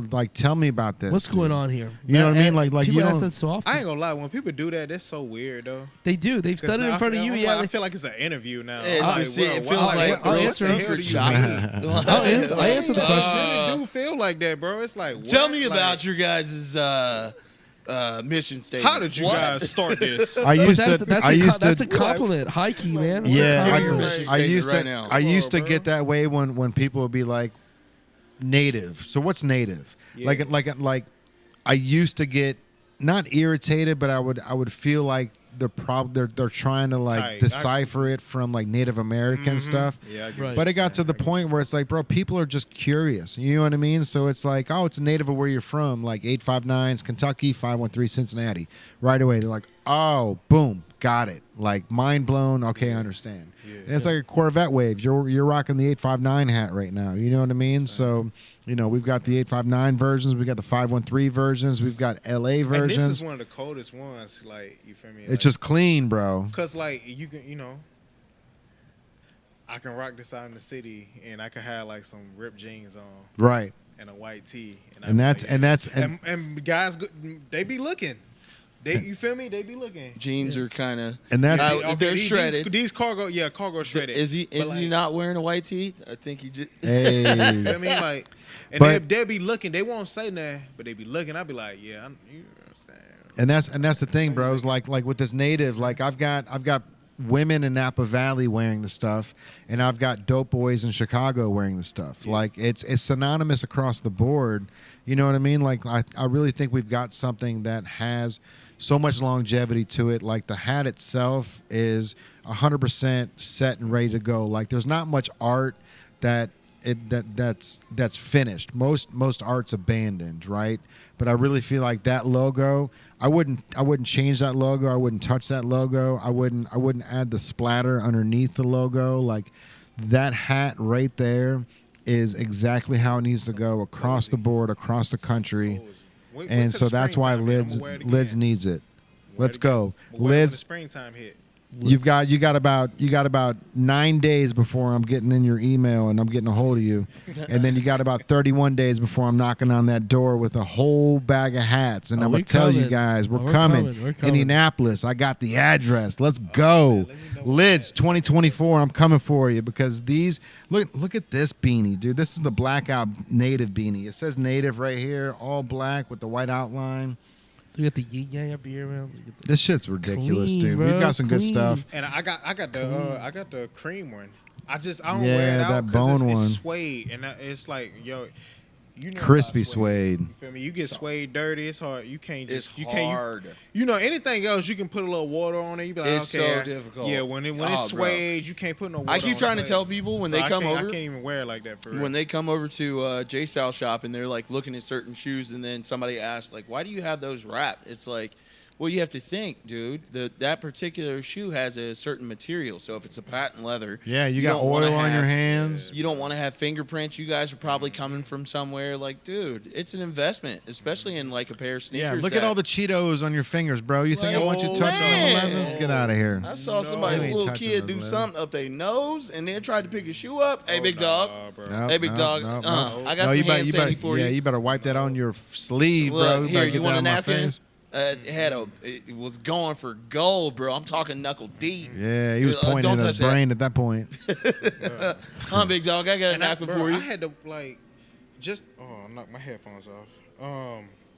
I had to wash this hat because I got it dirty. It looks good though. Just You by accident. Use But that, I that had, little. yeah, I had it. Yeah, That's a game changer, bro. yeah, I used it. Yeah, Game little hat, changer. Yeah, I put it. You feel me? See, I don't know what your mom's should we talk using, about bro. it? Should we talk I'm not about it? sure what your mom's using because that thing isn't bleached and all. I know, No, I I ain't had to don't bleach it. either. I ain't had to bleach it. It was wasn't that. It wasn't that dirty where I had to bleach it. No, but I did get some his mom fingerprints has on it. that hat and all the blue thread is all white now. It's all yeah, like it's all weirdly discolored. because she bleached it. Is that what you? Yeah, like she used some sort of bleach to just bleach the Oh, whole yeah. thing, but Oh, man, that's you messed polyester thread, so that shouldn't be dying like that. That doesn't work I don't that know way. how she Bro, did it. I had it was some it was some like little fingerprints and stuff on it. You know what I'm saying? Like from the summer. You know how you sweat and stuff like that. You know what I'm saying? Yeah, yeah. I be dyeing my hair and stuff. You know, whatever. So man, the hat thing. You know what I'm saying? Which you put your hat in. It's supposed to protect your hat. You feel me? I put it in a dishwasher. Yep, killing it. Game Yeah, changer, work, bro. Yeah, it Game worked changer, wonders. yeah. But like, I still be Wait, kinda, with dishwashing liquid? Yep, 100%, bro. I put like a little. Yeah, so like if you spray it down with shout or like one of those like little stain things that little squirt. So like I would soak it all down, even the inside, like the sweatband, and then throw it in the dishwasher. Like I've thrown it in there with other dishes before I ain't with never did that. with That's too the risky. with the liquid, and it's been fine. But yeah, so if you throw it in there, like it's all about keeping the structure of the hat while it's wet, Yeah, because that's that what- wool it'll shrink. So like after it's done getting washed, you wanna pack it with like plastic bags, and then wrap it around the bottom of like the same pan you would use for like your mac and cheese, like just so it sits right over the top of it where it's all structured, so when it dries it doesn't have those creased Oh, it lines doesn't in ripple. it. Yeah, Yeah. that's What I what did, I'm like saying. it was it's this thing that you feel me. You can put your hat on. It's like a bracket. And Yeah, it's I just a put it- clamp that yeah, like it's you like put a your clamp, hat in and then it closes so it don't down. mess the shape up. Yep. And I know what then, you're talking about. I think they have them in lids once too. once that Yeah, was we lit, had them here. I had yeah, a bunch of them yeah, for a yeah, while. yeah, you I ended up feel me? taking them all home, bro. I just kept using them. And It then, works so well, but bro. they work real good. And like when it got finished washing, I just put it on a hanger and I let it sit in the shower. Shit, my as- phone's dead. Kayla's Yeah, probably you feel blowing me up. Like, where the You fuck are see it, you bro? at? Like, We can wrap it up. It's been quite a wrap up of the year, though. White hats on. We got a big plan for 2024, and like at the end of the day, we're gonna put it in motion regardless of whatever it takes. So there's a lot at play here. These four individuals on this podcast, we've gone through so much as people over And the we- last couple of years, man. It's You- incredible to see. We our all need to growth. document it, bro. That's the thing. I document a lot of my life. We all are so creative. In the Like, mic, in the we all- mic, in the mic. We all are so creative. Is your headphones not on? Are those working? Yeah, I'm just excited to talk about this. We all so creative, like everybody, like in their own different way. You feel me? That's how we all came together in the first That's place. the best part, bro. You feel me? That is the best part. Like we all so creative and like It's the Jackson we talk 4 up there. People don't Where's even know Tyrell? before we even hit the podcast. Like, bro, like before we even hit the podcast, like we already talking about stuff off air. Oh, for sure. You feel me? Like That needs to be sports recorded. related, Yeah, we're working gear on that. We're related, working on all that. types of stuff. Like we be talking about stuff off air. It's like, and it's just like I don't know. I enjoy being around. I love it, you know bro. what I'm saying? I wouldn't be here without you guys, man. Like every Tuesday when you guys pop in, it's motivation for the next 6 days, right? Like, if it was just me doing this thing, this podcast would be shut down, and I would just be clocking in, clocking out, bro. So it's like the motivation that you guys bring for coming in here and doing this every Tuesday means a lot, man. And I think 2024 we need to double down on the social media. I think that's something else. Yeah, for sure. I think we all need to create our online presence, whether it's through YouTube or social media. But people need to know that when they're walking in here, oh shit, Yam's here. Oh shit, A Hunt's at the levee right now. You know what I mean? Like, there's a reason why Cool Kicks is one of the most popular shoe stores in America. It's because they're filming everything, and Rami the Icon is like the face of the brand, even though he's just the employee. He's not the owner, bro, but he's the employee, and he's the one checking the shoes and understanding everything. So like, there's moments where, we may not be in the most popular mall in the Cincinnati area, but let's make this the most popular store in the Cincinnati area. We even got sauce. I we, think- even, we even got sauce that we even got sauce about stuff like that people don't even know. Oh yeah. There's Like, a lot that people don't know. There's guys that come in all the time talking to Drew about this band stuff. Like they wanna start their own band, and they always asking him what moves to make. And he give them the right advice, but they just He gives them the sauce. they gotta put the foot on the pedal. You know what I'm Yeah. saying? That's the Like, problem, bro. That's That's what the it problem. takes. That's the thing is coming from a situation where I only put my foot on the pedal when others don't. I'm just like, you're not. You People want the steak, but they don't know how to cook it, bro. yeah, it takes a lot. It takes a lot to get there. People gonna be asking you how to make them jerseys soon. You'll Fucking my get in face, the bro. south. Yeah. I'm not giving up. I mean, it's easy, but it's not, bro. Nah, it because don't look it's easy. literally. I remember- It's one of those things that like if you're artistic, great. How many Yeah. hours does it take you to put it together? Shit, it depends. I did one On in, the average, I bro, did 'cause one I in remember- 5 hours. Yep. And I've 5 done- hours. I've done that's No, one that I that did. Griffey jersey is going on 2-3 weeks. Yeah, so there's other ones that take a while. Yeah. And it's like it could be because embroidery has to happen, and then most people don't even know what type of file they need for that. Yeah.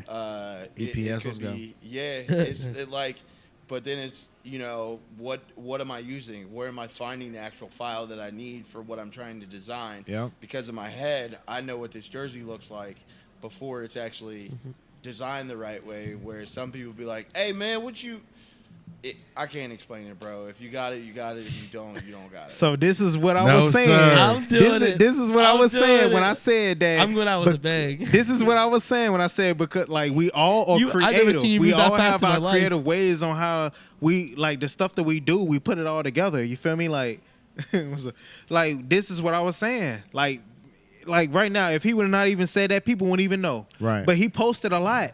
Oh yeah. And people they just see that right then when it's already done, and they, you know what I'm saying? Like you don't know. Oh yeah. You feel me? Like, you feel me? I just said 5 hours. He just said, no, it's way more. Like, some of them take way more longer than 5 hours. You feel me? So, like, that's what I'm saying. Like, this is, man, bro, I fuck with y'all. You doing a shot of You know what I'm saying? tequila on the way out? You know Yeah, what? I'm yeah, gonna be, I'm All right, give I'm me- gonna be more impressed All to right, see give me- Drew do a shot of tequila on the way out. This is crazy. He's been doing But this, shots. hey, Give me a little. Man, I ain't a never little, seen a him take goddamn little. shot of tequila. But he go take one a day. Yeah, I'll tell you, you know what I'm saying? So, Uh-oh. Yeah. So Hey. by the way, this tequila right here, what's it called? all right, man, it's crazy right here. Camarena. Camarena. That's the one, Dre. Yep. So Yeah, Dre came through. that's what I was going to talk about. So Yam, I was with you. we was, were you know what I'm saying? we were right at the across- liquor store. Yeah. That was the Dre Kirkpatrick episode. Thank you, bro. He wanted the Casa Amigo, so we went to the Holiday House, who usually has all the limited stuff. Boys. He was out of Casa Amigos, and Yam was like, "Yo, this right here, what's it called? Camarena. Camarena." So check out this bottle. It's cool. So Smooth, Camarena, smooth yeah. tasting. So it's only So smooth. You got to be careful. I think it when was you're like drinking it. $24 for the bottle. And so Yam was like, "Yo, like he worked at a liquor Yeah, I store. worked He at a was liquor like, everyone says this is super smooth, so we got it. It was only $24 instead of the 60 that the Casamigos is or whatever. Mm-hmm. So we brought it in. Dre loved it so much, he was like, "I'm taking the bottle home with me." It's like, "All right, bro, go for it, man." Yep. But and then Andrew brought up the little epiphany that all the Bengals are taking our bottles from the crib, bro. Oh yeah. Bro. So Joe Mixon took word spread fast. our bourbon bottle. So we had a Joe Mixon bourbon bottle that did you see the bottle that we went to have him sign? I think so. So Joe But he Mixon kept was on it? the level. Yeah, he kept the bottle. What a dick! No, bro, no, take it, bro, take it. No, I'm here for it, man. If you wanna bring it to the crib after signing 20,000 balls or Yeah, whatever be it my is, guest. That's crazy, 100%, bro. Just- Like, how long do That's- you think that took? How many hours y'all think that took? way more than the 2 hours they allotted him, bro. That's just Right. wild. Oh, All my right, man. God. It's Here's to 11:02. Hey, yo, this what should we say? This Well, is it's after this is the Christmas. 2023, bro. Cheers to 2023 Yeah. and We're to moving into to an amazing 2024. 2024. I love you. Yes, Ping, ping, dude. ping, ping, ting, ting. Oh, ting. Ting, ting. All right, y'all. Yeah. And if y'all Tyrell. got a drink at the house, Tyrell. then Love you, buddy. Here you go. Wish everyone had a which great- camera is great okay. Christmas. This is We're for having you. a Happy If New you're taking Year. a sip with us, Tyro, there you go. What? he's Where back. Tyrell at? He's come around the back. Yeah, Come around behind them. Oh Behind them. yeah, man. Get, Behind them, there's a microphone. yeah, There's a microphone. Say your last words of 2023, my dude. What do you got to say real quick? It's been real, man. We out. Hey, What's your it's big been plan real, for man. 2024? What are you trying to do? What are you trying to do? Get on record, bro. Did we already shoot this? Everyone already shot it? Shoot it. Shoot A it. fish that can't swim coming to you live, baby. We out. His personal brand. He's about to pop If you it up. can't Woo. swim, you down the drizzle. Oof. Let's go. All right, man. So that's a wrap up of 2023. Episode 197. 190. Almost hit 200. Oh, that's going to 197? break my chest right going here. crazy I feel- right now, bro. All right. Ohio media, like they, you know what I'm saying, they even been showing love, bro. Like, you feel me? Like with the podcast and everything. That's awesome, dude. Yeah, bro. It's That's crazy. awesome, man. I'm really glad that you're being a part of that, bro. Because like I said, that's really fine tuning what you've been wanting to do. Like I could tell 6 months ago that you wanted to go down this route of social media with the hip hop career, and now that you're halfway down into it, Yeah. you're trimming the fat. You know what I mean? You're getting Yeah. rid of the little things that didn't make sense, and now you're doubling down on what you're good at, bro. So I wanna my homies that make music that I'm cool with, like, you know what I'm saying, like, we wanna. I'm gonna talk to them about putting together like a little EP. You know what I'm saying? Just trying to do something different. We So gonna you take gotta- like some sweet dope beats. you're gonna that, put like, out 13 that's EPs hidden this right. year, bro. yeah, right? It's Something like gonna that? be, yeah. 13 EPs. Yep, 52 Not just songs. 12. But 13. Let's go. 13 Yeah, man, EPs, but 50 All right, songs man. Each, 52 songs. What a year. We're on to the next, guys. This All is right. it. All right, everybody. I appreciate you for tuning in. 2023 wrap up has officially done. Yeah. I think next week are we gonna be talking about the Hypercolor lawsuit? I hope Oh, so. wow. I hope so. I That, didn't that know one's about gonna be that. super dope, bro. This is Yeah. we're gonna have some Lawsuit law- on what? On you? Yeah, so we're gonna have some lawyers sitting on the other side of the podcast. Okay. And I owned Hypercolor, which yeah. was a big company in the 90s. Yeah. So we're gonna sit down and talk with them to see the legalities of everything, because I legally did own it, and I lost it on basically a law firm that filed the lawsuit in New York City. And since they were a law firm, they could just keep prolonging the case. So having to fly from Kentucky to New York, Yeah. I would get there for the lawsuit, and they would just be like, "Oh, it's continued till May." So I would have to come back in May, and then the law firm would just, "Oh, we need more time." So, it's gonna be continued till September. So like it was to the point where my law firm was like, "Hey, they're gonna do this until you've got no money left, until you can't physically fly to New York." Damn. So it's either the only thing that we can do is either fight this long enough where we can get this transferred to Ohio, where they got to start flying from New York to Ohio. We need home court advantage. Yeah, and that was the thing, bro. Not having a home court advantage ruined everything. Damn. That was it. So next week is going to be an interesting podcast about that. I can't wait to talk about it. All right. Yes. So, all right, man. Well, this is going to wrap it up. I hope everyone had an amazing Christmas. I hope Santa gave you everything that you wanted. Be safe this New Year's. I've noticed that there was a lot of maniacs on the road the past 6 man. months, This man. morning was crazy. Crazy. Bro, everyone was driving like was weird. like they don't have was so they weird, don't have bro. a driver's license or insurance anymore. Right? It was Like, like, it's not no even one their car. cared. It's- Like they just swerved in front of you. It's crazy. Yeah, They was hoping that you hit them so they don't have to go to work. right. Yeah. But we're here to It's weird. make moves.